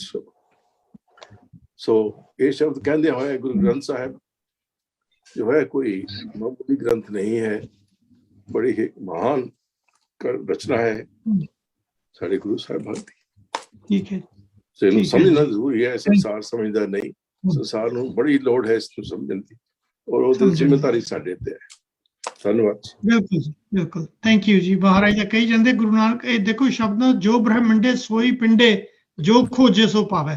ਜੋ ਬਾਹਰ ਅਸੀਂ ਦੇਖਦੇ ਹਾਂ ਸਾਰਾ ਬ੍ਰਹਿਮੰਡ ਦਾ ਜਿਹੜਾ ਪਸਾਰਾ, ਅੰਦਰ ਦੀ ਯਾਤਰਾ ਦੇ ਨਾਲ ਤੁਸੀਂ ਉਹ ਦੇਖ ਸਕਦੇ ਹੋ, ਗਿਆਨ ਹੋ ਸਕਦਾ, ਪਰ ਸ਼ਰਤ ਰੱਖਦੀ ਨਾਲ ਜੋ ਖੋਜੇ ਸੋ ਪਾਵੇ, ਜਿਹੜਾ ਖੋਜ ਕਰੇ। ਹਾਂਜੀ ਸਰ ਮੋਲਕ ਸਿੰਘ ਜੀ, ਵਾਹਿ ਖਾਲਸਾ ਵਾਹਿ ਜੀ ਫਤਿਹ ਜੀ। 2-3 ਮਿੰਟਾਂ ਲਈ ਤੁਸੀਂ ਕੀ ਕਹਿਣਾ ਚਾਹੋਗੇ? We are almost getting wrap up. I still have doctor Kirpal Singh ਤੇ ਮੇਘਰਾਜ ਸਿੰਘ ਉਹਨਾਂ ਨੂੰ 2-3 ਮਿੰਟ ਉਹਨਾਂ ਨੂੰ ਵੀ ਦੇਣੇ ਅੱਜ। ਹਾਂਜੀ, ਤੁਸੀਂ ਕੀ ਕਹਿਣਾ ਚਾਹੋਗੇ? ਕੋਈ ਜਿਹੜਾ ਜਿਹੜੇ ਚੀਜ਼ ਨਹੀਂ ਕਵਰ ਹੋਈ ਉਹਦੇ ਬਾਰੇ ਤੁਸੀਂ ਆਪਦਾ ਵੀ ਦੱਸੋ ਵਿਚਾਰ। ਮੈਂ ਜਿੰਨੇ ਵੀ ਵੀਰਾਂ ਨੂੰ ਸੁਣਿਆ ਬਹੁਤ ਚੰਗਾ ਲੱਗਾ ਕਿ ਇਹਨਾਂ ਨੇ ਆਪਣਾ ਐਕਸਪੀਰੀਅੰਸ ਗੁਰਬਾਣੀ ਦੇ ਉੱਤੇ ਦੱਸਿਆ। ਮੇਰੀ ਲਾਈਫ ਵਿੱਚ ਇੱਕੋ ਚੀਜ਼ ਆਈ ਆ ਕਿ ਜੋ ਮੰਗੇ ਠਾਕਰ ਆਪਣੇ ਤੇ ਸੋਈ ਸੋਈ ਦੇਵੇ। ਸੱਚੇ ਪਾਤਸ਼ਾਹ ਪਾਸੋਂ ਜੋ ਵੀ ਮੰਗਿਆ ਉਹ ਮਿਲ ਗਿਆ। ਤੁਸੀਂ ਜਿੰਨੇ ਨਾਲ ਮੈਂ ਸੁਣ ਰਿਹਾ, ਮੈਂ ਬਹੁਤ ਵੇਖਿਆ, ਬੜੀ ਮਿਹਨਤ ਕਰਕੇ ਤੁਸੀਂ ਆਪਣੀ ਵਿੱਦਿਆ ਪ੍ਰਾਪਤ ਕੀਤੀ, ਬੜਾ ਕੁਝ ਕੀਤਾ ਆਪਣੀ ਜ਼ਿੰਦਗੀ ਦੇ ਵਿੱਚ। ਭਾਟੀਆ ਸਾਹਿਬ ਨੇ, ਵਾਸੂ ਸਾਹਿਬ ਨੇ, ਡਾਕਟਰ ਕਿਰਪਾਲ ਸਿੰਘ ਹੋਣਾ, ਤੁਸੀਂ। ਲੇਕਿਨ ਮੈਂ ਮਹਿਸੂਸ ਕਰਦਾ ਕਿ ਗੁਰੂ ਗ੍ਰੰਥ ਸਾਹਿਬ ਜੀ ਮਹਾਰਾਜ ਨੇ ਮੈਨੂੰ ਉਸ ਤਰ੍ਹਾਂ ਹੀ ਗਰੀਬ ਜਿਹਾ ਜਾਣ ਕੇ ਨਾ ਮੇਰੀ ਝੋਲੀ 'ਚ ਹੀ ਪਾਈ ਗਏ ਨੇ ਕਿ ਸਿਰਫ ਇੰਨਾ ਹੀ ਪਈ ਇਹਨੇ ਮੈਨੂੰ ਆਪਣਾ ਪਿਤਾ ਸਮਝ ਲਿਆ ਤੇ ਉਹਦੇ ਮੁਤਾਬਕ ਮੇਰੀ ਜ਼ਿੰਦਗੀ ਦੇ ਵਿੱਚ 11 ਸਾਲ ਫੌਜ ਵਿੱਚ ਸਰਵਿਸ ਕਰਨ ਦਾ ਮੌਕਾ ਲੱਗਾ ਸੂਬੇਦਾਰ ਦੇ ਤੌਰ ਤੇ।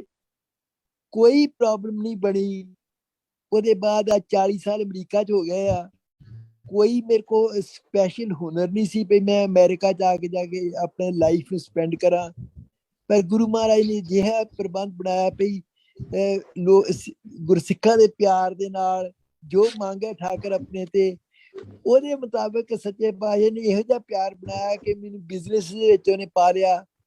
ਤੇ ਇਸ ਤਰ੍ਹਾਂ ਕਰਕੇ ਮੈਂ ਮੇਰੀ ਜਿੰਨੀ ਵੀ ਵਿਚਾਰ ਹੈ ਇਸੇ ਗੱਲ ਤੇ ਕਿ ਗੁਰੂ ਨੂੰ ਆਪਾਂ ਅੰਗ ਸੰਗ ਸਮਝੀ ਜਾਈਏ, ਗੁਰੂ ਨੂੰ ਦਿਲੋਂ ਤਨੋਂ ਮਨੋਂ ਕੇ ਪਿਆਰ ਕਰੀਏ। ਗੁਰੂ ਹਰ ਥਾਂ ਸਹਾਈ ਹੁੰਦਾ।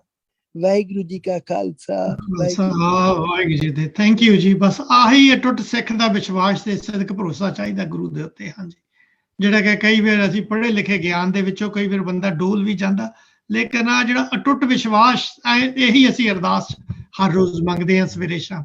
ਹਾਂਜੀ ਵੀਰ ਜੀ, ਡਾਕਟਰ ਕਿਰਪਾਲ ਸਿੰਘ ਜੀ, ਤੁਸੀਂ ਕੀ ਕਹਿਣਾ ਚਾਹੋਗੇ ਜੀ ਆਪਦੇ ਫੀਲਡ ਦੇ ਵਿੱਚੋਂ? ਥੈਂਕ ਯੂ ਜੀ।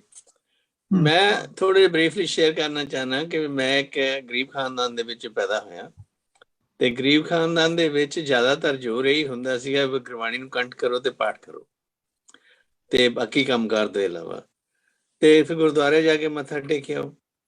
ਪਰ ਮੈਨੂੰ ਗੁਰਬਾਣੀ ਕੰਠ ਕਰ ਲਈ ਥੋੜੀ ਬਹੁਤੀ, ਪਰ ਮੈਨੂੰ ਉਹਦਾ ਕੋਈ ਇੰਨਾ ਜ਼ਿਆਦਾ ਸਵਾਦ ਨਹੀਂ ਆਉਂਦਾ ਸੀਗਾ। ਗੁਰਦੁਆਰੇ ਵੀ ਜਾਣਾ ਮੈਨੂੰ ਕੋਈ ਖਾਸ ਤਸੱਲੀ ਨਹੀਂ ਹੁੰਦੀ ਸੀ, ਅਨਲੈਸ ਸਾਡੇ ਤਾਈ ਨਾਰ ਸਿੰਘ ਕੀਰਤਨ ਕਰਦੇ ਜਿਹੜਾ ਸਪਸ਼ਟ ਹੁੰਦਾ ਸੀ। ਨਹੀਂ, ਆਮ ਤੌਰ ਤੇ ਰਾਗਾਂ ਦੀ ਮੈਨੂੰ ਵਾਕਫੀ ਨਹੀਂ ਸੀ।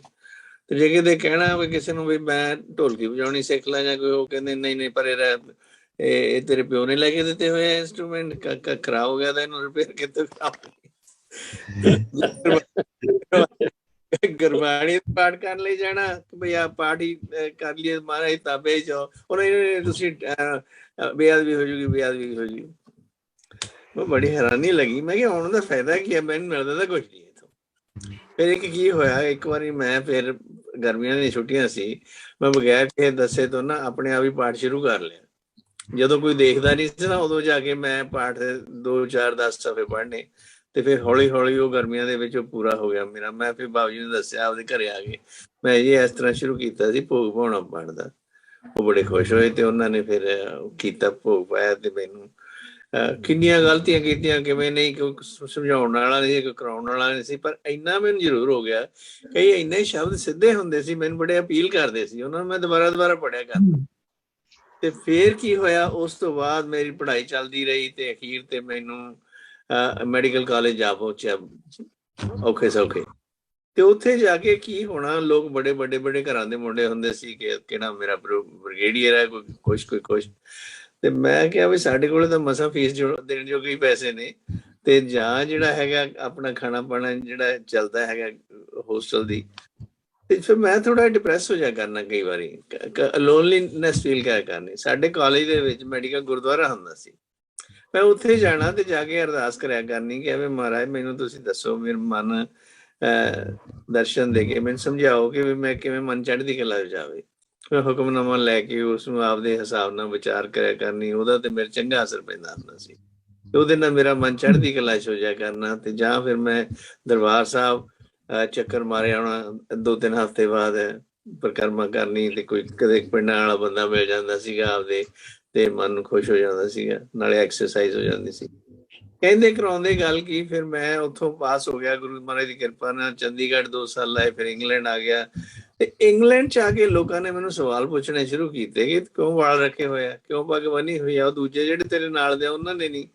ਤੇ ਫਿਰ ਉੱਥੋਂ ਮੈਨੂੰ ਸ਼ੁਰੂਆਤ ਹੋਈ ਸੋਚਣ ਦੀ ਕਿ ਵੀ ਇਹ ਕੀ ਹੈ, ਕਿਉਂ ਕਕਾਰ ਪਾਏ ਹੋਏ ਨੇ, ਕੀ ਹੈ ਇਹਨਾਂ ਦਾ, ਕਿਵੇਂ ਨਹੀਂ। ਉਹਨਾਂ ਨੂੰ ਫਿਰ ਮੈਂ ਥੋੜਾ ਬਹੁਤਾ ਹੋਰ ਪੜ੍ਹਨਾ ਸ਼ੁਰੂ ਕੀਤਾ। ਪੜ੍ਹਦੇ ਫਿਰ ਮੈਂ ਉਹਦੇ ਲਈ ਓਟ ਜਿਹੜੀ ਸੀ ਗੁਰਬਾਣੀ ਦੀ ਲੈਣੀ, ਆਪਣੇ ਆਪ ਨੂੰ ਸਮਝਾਉਣ ਲਈ। ਉੱਥੇ ਵੀ ਬੜੇ ਉਤਾਰ ਚੜ੍ਹਾਅ ਆਉਂਦੇ ਨੇ ਤੁਹਾਡੇ ਡੀਲ ਕਰਨ ਦੇ ਲੋਕਾਂ ਦੇ ਨਾਲ, ਤੇ ਉੱਥੋਂ ਫਿਰ ਗੁਰਬਾਣੀ ਦੇ ਵਿੱਚੋਂ ਹੀ ਮੈਨੂੰ ਸੇਧ ਪ੍ਰਾਪਤ ਹੁੰਦੀ ਸੀ। ਇਹ ਮੈਂ ਘਰੋਂ ਜ਼ਰੂਰ ਸਿੱਖਿਆ ਹੋਇਆ ਸੀ ਬਈ ਕਦੇ ਵੀ ਦੁੱਖ ਸੁੱਖ ਹੋਵੇ ਜਾ ਕੇ ਅਰਦਾਸ ਕਰੋ ਤੇ ਹੁਕਮਨਾਮਾ ਲਓ, ਤੇ ਉਹ ਤੁਹਾਨੂੰ ਕੋਈ ਨਾ ਕੋਈ ਵਾਹਿਗੁਰੂ ਗਾਈਡੈਂਸ ਦਊਗਾ। And that I had learned from ਆਪਣੇ ਦਾਦਾ ਜੀ ਤੋਂ ਵੀ, ਪਿਤਾ ਜੀ ਤੋਂ ਵੀ, ਤੇ ਘਰੋਂ ਵੀ ਸਾਰੇ। ਤੇ ਉਹ ਕਰਦੇ ਉਸੇ ਹਿਸਾਬ ਨਾਲ ਹੀ ਮੈਂ ਫਿਰ ਇੰਗਲੈਂਡ ਦੇ ਵੀ 5 ਸਾਲ ਲਾਏ, ਫਿਰ ਇੱਧਰ ਅਮਰੀਕਾ ਆ ਗਿਆ। ਤੇ ਫਿਰ ਜਿਉਂ ਮੇਰਾ ਧਿਆਨ ਬਣਿਆ ਮੋਰ ਡੀਪਲੀ ਅੰਡਰਸਟੈਂਡ ਕਰਨ ਦੇ, ਤੇ ਫਿਰ ਮੈਂ ਜਿਉਂ ਆਪਣੇ ਪੇਸ਼ੈਂਟ ਦੇਖੇ, ਆਪਣੇ ਜੀਵਨ ਦੇ ਵਿੱਚ ਔਕੜਾਂ ਆਈਆਂ, ਉਹਨਾਂ ਦਾ ਹੱਲ ਮੈਨੂੰ ਇਹਦੇ ਵਿੱਚੋਂ ਹੀ ਮਿਲਿਆ, ਗੁਰਬਾਣੀ ਦੇ ਵਿੱਚੋਂ ਹੀ। ਗੁਰਬਾਣੀ ਦਾ ਹੁਕਮਨਾਮਾ ਲੈ ਕੇ ਤੇ ਫਿਰ ਉਸ ਨੂੰ ਵਿਚਾਰ ਕਰਕੇ ਤੇ ਉੱਥੋਂ ਗਾਂਹ ਦੀ ਗਾਂਹ। ਤੇ ਸਭ ਤੋਂ ਜ਼ਿਆਦਾ ਜਿਹੜਾ ਜ਼ੋਰ ਸੀ ਨਾ, ਫਿਰ ਮੈਂ ਜਦੋਂ ਸਾਈਕੈਟਰਿਸਟ ਬਣ ਗਿਆ, ਮੈਂ ਦੇਖਿਆ ਜਿਹੜੇ ਮੈਂ ਮਨ ਦੀ ਸਟੱਡੀ ਕੀਤੀ ਸੀਗੀ ਫਰੋਮ ਅ ਸਾਈਕੋਲੋਜੀਕਲ ਐਂਗਲ, ਉਹ ਤਾਂ ਬਹੁਤ ਸੁਪੀਰੀਅਰ ਤਰੀਕੇ ਨਾਲ ਮਨ ਦੀ ਸਟੱਡੀ ਜਿਹੜੀ ਹੈ ਗੁਰੂ ਗ੍ਰੰਥ ਸਾਹਿਬ ਦੇ ਵਿੱਚ ਹੈ। ਹੋਰ ਇੰਨੀ ਮਨ ਦੀ ਸਟੱਡੀ ਇੰਨੇ ਵੰਡਰਫੁਲ ਤਰੀਕੇ ਦੇ ਨਾਲ ਹੀ ਹੈ, ਜਿਵੇਂ ਮਹਾਰਾਜ ਕਹਿੰਦੇ ਮਨ ਜੀਤੈ ਜਗ ਜੀਤ, ਮਨ ਤੂੰ ਜੋ ਸਰੂਪ ਆਪਣਾ ਮੂਲ ਪਛਾਣ। ਇਹ ਰੀਅਲੀ ਡਿਡਨਟ ਮੀਨ ਮਚ ਮੈਨੂੰ ਉਸ ਵਕਤ ਜਦੋਂ ਮੈਂ ਛੋਟਾ ਹੁੰਦਾ ਸੀਗਾ, ਪਰ ਜਿਉਂ ਫਿਰ ਮੈਂ ਬਾਹਰ ਪਿਆ ਪ੍ਰੋਫੈਸ਼ਨਲ ਲੈਵਲ ਤੇ ਜਿਉਂ ਮੈਂ ਸਾਈਕੈਟਰੀ ਦੇ ਵਿੱਚ ਆ ਗਿਆ ਤੇ ਇਹਨਾਂ ਚੀਜ਼ਾਂ ਨੇ ਮੇਰੇ ਮਨ ਨੂੰ ਸਹਾਰਾ ਦਿੱਤਾ, ਸੇਧ ਦਿੱਤੀ ਤੇ ਨਾਲੇ ਮੇਰੀਆਂ ਸਕਿੱਲਸ ਬਣਾਈਆਂ ਕਿ ਮੈਂ ਪੇਸ਼ੈਂਟ ਨੂੰ ਟਰੀਟ ਕਰ ਸਕਦਾ ਸੀ। ਤੇ ਫਿਰ ਨਾਲੇ ਇਹ ਚੀਜ਼ਾਂ ਜਿਹੜੀਆਂ ਸੀ, ਇਹ ਮਨ ਮੇਰਿਆ ਤੂੰ ਸਦਾ ਹਰ ਨਾਲੇ ਸੱਚੇ ਸਾਹਿਬਾ ਕਿਆ ਨਹੀਂ ਕਰਦੇ ਰਹਿ, ਇਹ ਸ਼ਬਦ ਇੰਨੇ ਮਤਲਬ ਪ੍ਰੈਕਟੀਕਲ ਤੇ ਸਮਝਦਾਰ ਤੇ ਹੋਏ ਮੇਰੇ ਲਈ ਮਾਫਕ। ਤੇ ਹੁਣ ਵੀ ਮੈਂ ਜਦੋਂ ਕੋਈ ਮੈਨੂੰ ਕੋਈ ਔਖਾ ਖਾਵੇ, ਆਪਣੇ ਆਪ ਹੀ ਕੋਈ ਨਾ ਕੋਈ ਮਹਾਰਾਜ ਦੀ ਕਿਰਪਾ ਨਾਲ ਸ਼ਬਦ ਆ ਜਾਂਦਾ ਦਿਮਾਗ ਦੇ ਵਿੱਚ, ਜਿਹੜਾ ਕਿ ਮਨ ਨੂੰ ਨਵੀਂ ਡਾਇਰੈਕਸ਼ਨ ਦੇ ਦਿੰਦਾ। So this is how I find the use of Gurbani. ਤੇ ਇਹੀ ਮੈਂ ਦੂਜਿਆਂ ਨੂੰ ਸੁਜੈਸਟ ਕਰਨ ਦੀ ਕੋਸ਼ਿਸ਼ ਕੀਤੀ ਹੈ। ਇਹੀ ਮੈਂ ਆਪਣੇ ਪੇਸ਼ੈਂਟ ਨੂੰ ਕਹਿਣਾ, ਜਾਓ ਆਪਦੇ ਪੈਸਟਰ ਕੋਲੇ, ਉਹਦੇ ਨਾਲ ਗੱਲ ਕਰੋ, ਉਹਨਾਂ ਸੇਧ ਲਵੋ। ਜਿਵੇਂ ਮੈਨੂੰ ਆ ਸੇਧ ਪ੍ਰਾਪਤ ਹੁੰਦੀ ਹੈ, ਤੁਹਾਨੂੰ ਵੀ ਉਹ ਕੋਈ ਦੱਸੂਗਾ ਚੀਜ਼ ਜਿਹੜੀ ਤੁਹਾਨੂੰ ਸੇਧ ਦੇਵੇ, ਤਾਂ ਕਿ ਤੁਸੀਂ ਆਪਣੇ ਮਨ ਨੂੰ ਟਿਕਾਣੇ ਤੇ ਰੱਖ ਸਕੋ। This is briefly why I want to share with you. ਹੈ ਤਾਂ ਬਹੁਤ ਜ਼ਿਆਦਾ ਡਿਟੇਲ, ਪਰ this is just an introduction. Thank you, Bhai Khalsa, Bhai Fateh. Thank you ਜੀ, thank you। ਹਾਂਜੀ, ਐਂਡ ਦੇ ਉੱਤੇ ਸਲਾਮ ਮੇਘਰਾਜ ਸਿੰਘ ਜੀ, ਤੁਸੀਂ ਕੀ ਕਹਿਣਾ ਚਾਹੋਗੇ ਅੱਜ ਦੇ ਇਸ ਪ੍ਰੋਗਰਾਮ ਦੇ ਵਿੱਚ, ਅੱਜ ਦੇ ਵਿਸ਼ੇ ਤੇ? ਹਾਂਜੀ, ਵਾਹਿਗੁਰੂ ਜੀ ਕਾ ਖਾਲਸਾ, ਵਾਹਿਗੁਰੂ ਜੀ ਫਤਿਹ। हाँ, वाहिगुरु जी फतेह जी। एक शब्द है गुरु रामदास जी का, कहते हैं कि हम रुलते फिरते कोई बात ना पूछता, गुरु सतगुरु संग किरे हम था। इस हालात के अंदर से निकला हूँ मैं। 1997 से पहले हालात ऐसे थे कि गांव में भी लोग गाड़ियां काटते थे और पैर में चप्पल नहीं थी। एक ड्रेस में मैंने तकरीबन 5-6 साल गुजारे। और उसके बाद मुझे विद्यालय में गया तो विद्यालय में पैसे उधार ले गया। तो गुरु साहब जो भाई गुरुदास जी का शब्द है ना कि सत चरण शरण गुरु एक पंडा जाए चल, सतगुरु कोट पंडा गए थे। तो गुरु साहब ने मतलब संभाल लिया। ते उस मतलब 1997 के बाद में ही मेरी जिंदगी के अंदर खुशियां, जितने भी मतलब चढ़ती कला, जितने भी मतलब समझ लो ये सारी जिंदगी की खुशियां एक गुरबाणी के थ्रू, मतलब अगर ये कह सकते हैं भी अगर चमत्कार देखना गुरबाणी का, वो मेरी जिंदगी के अंदर से देख सकते हैं। अगर हकीकत में देखे, मतलब प्रैक्टिकल में अगर देखा, मतलब कोई गुरबाणी किस तरह मेहर होती है गुरु की, तो ये 25 लैंग्वेज के अंदर जो हमने भाषा में गाना तैयार किया, जिस वक्त तैयार करते थे इसकी, तो मुझे खुद को नहीं पता 25 भाषा में कैसे तैयार कर पाऊंगा। लेकिन गुरु ने जो काम कराना, उन्हें अपने आप मेहर करके, एक बार आदमी का इरादा दृढ़ हो और चल पड़े ना बंदा, फिर ये गुरु साहब आप कृपा करते हैं, तो उसकी कृपा से सारा कुछ हुआ। तो आप सभी के सामने है एक गांव के अंदर रोड़ा बंदा, जिसकी इज्जत नहीं है, कोई जिसकी कोई कदर नहीं करता है, वो आज आपके सामने बैठ कर बात कर रहा है। और ये वॉइस ऑफ मानवता उन्हीं की कृपा से चल रहा है सारा। Thank you. थैंक यू जी, थैंक यू, ब्यूटीफुली सैड। ਇਹ ਤੁਹਾਡੀ ਆਪਦੀ ਵੀ ਨਿਮਰਤਾ ਵੀ ਸ਼ੋ ਕਰਦੀ ਹੈ ਇਹਦੇ ਵਿੱਚੋਂ। ਪਰ ਗੁਰੂ ਨਾਨਕ ਦਾ ਤਾਂ ਫੇਥ ਹੀ ਇਹੀ ਹੈ, ਨਾਨਕ ਤਿਨ ਕੈ ਸੰਗ ਸਾਥ ਵੱਡਿਆਂ ਕੋ ਸਾਰੀਸ, ਜਿੱਥੇ ਨੀਚ ਸਮਾਲੀਨ ਤਿੱਥੇ ਨਦਰ ਤੇਰੀ ਬਖਸ਼ੀਸ਼। ਉਹਦੀ ਤਾਂ ਨਦਰ ਹੀ ਉਹਨਾਂ ਤੇ ਹੁੰਦੀ ਜਿਹੜੇ ਆਪਦੇ ਆਪ ਨੂੰ ਨਿਮਾਣੇ ਨਿਤਾਣੇ ਸਮਝਦੇ ਨੇ ਤੇ ਪਰਉਪਕਾਰੀ ਜੀਵਨ ਨੂੰ ਜੀਂਦੇ ਨੇ। ਉੱਥੇ ਗੁਰੂ ਦਾ ਥਾਪੜਾ, ਗੁਰੂ ਦਾ ਸਾਥ, ਗੁਰੂ ਹੰਗ ਸੰਗ ਮਹਿਸੂਸ ਹੁੰਦਾ। ਤੁਹਾਡੇ ਸਾਰਿਆਂ ਦੇ ਵਿਚਾਰ, ਬੜੇ ਸ਼ੁਭ ਵਿਚਾਰ ਸੁਣ ਕੇ ਮਨ ਨੂੰ ਬੜੀ ਖੁਸ਼ੀ ਹੋਈ ਇਸ ਟੌਪਿਕ ਦੇ ਉੱਤੇ। ਤੁਹਾਡਾ ਸਾਰਿਆਂ ਦਾ ਬਹੁਤ ਬਹੁਤ ਧੰਨਵਾਦ। ਅੱਜ ਦਾ ਇਹ ਜਿਹੜਾ ਪ੍ਰੋਗਰਾਮ ਹੈ, ਇਹਦੇ ਵਿੱਚ ਜਿਹੜੇ ਤੁਸੀਂ ਜਿਹੜੇ ਸਪੀਕਰਸ ਬੋਲੇ, ਜਿਹੜੇ ਸੁਣੇ ਦੇਸ਼ਾਂ ਵਿਦੇਸ਼ਾਂ 'ਚ ਬੈਠੇ, ਸਾਰਿਆਂ ਦਾ ਇੱਕ ਵਾਰ ਫਿਰ ਧੰਨਵਾਦ। ਮੈਂ ਇਹ ਵੀ ਕਹਿ ਦਿਆਂ ਕਿ ਜਿਹੜੇ ਵਿਊਜ਼ ਨੇ, ਇਹ ਸਾਰਿਆਂ ਦੇ ਇੰਡੀਵਿਜੂਅਲ ਦੇ ਆਪਣੇ ਨੇ।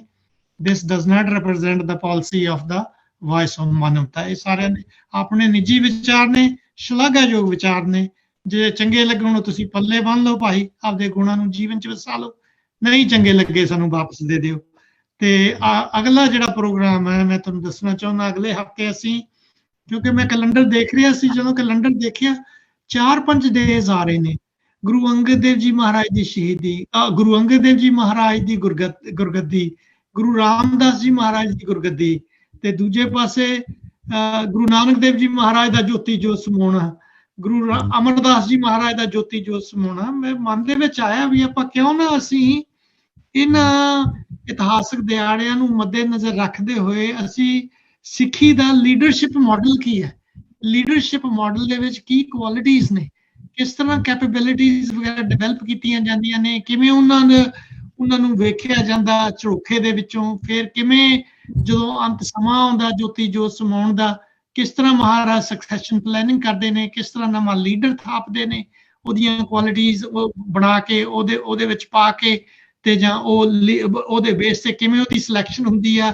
ਤੇ ਨਾਲ ਇਹ ਵੀ ਕਹਤਾ ਵੀ ਜਿਹੜੀ ਕਰਤਾ ਪੁਰਥੀ ਰਜ਼ਾ ਹੈ ਉਹ ਭਾਣੇ 'ਚ ਵੀ ਰਹਿਣਾ ਸੀ।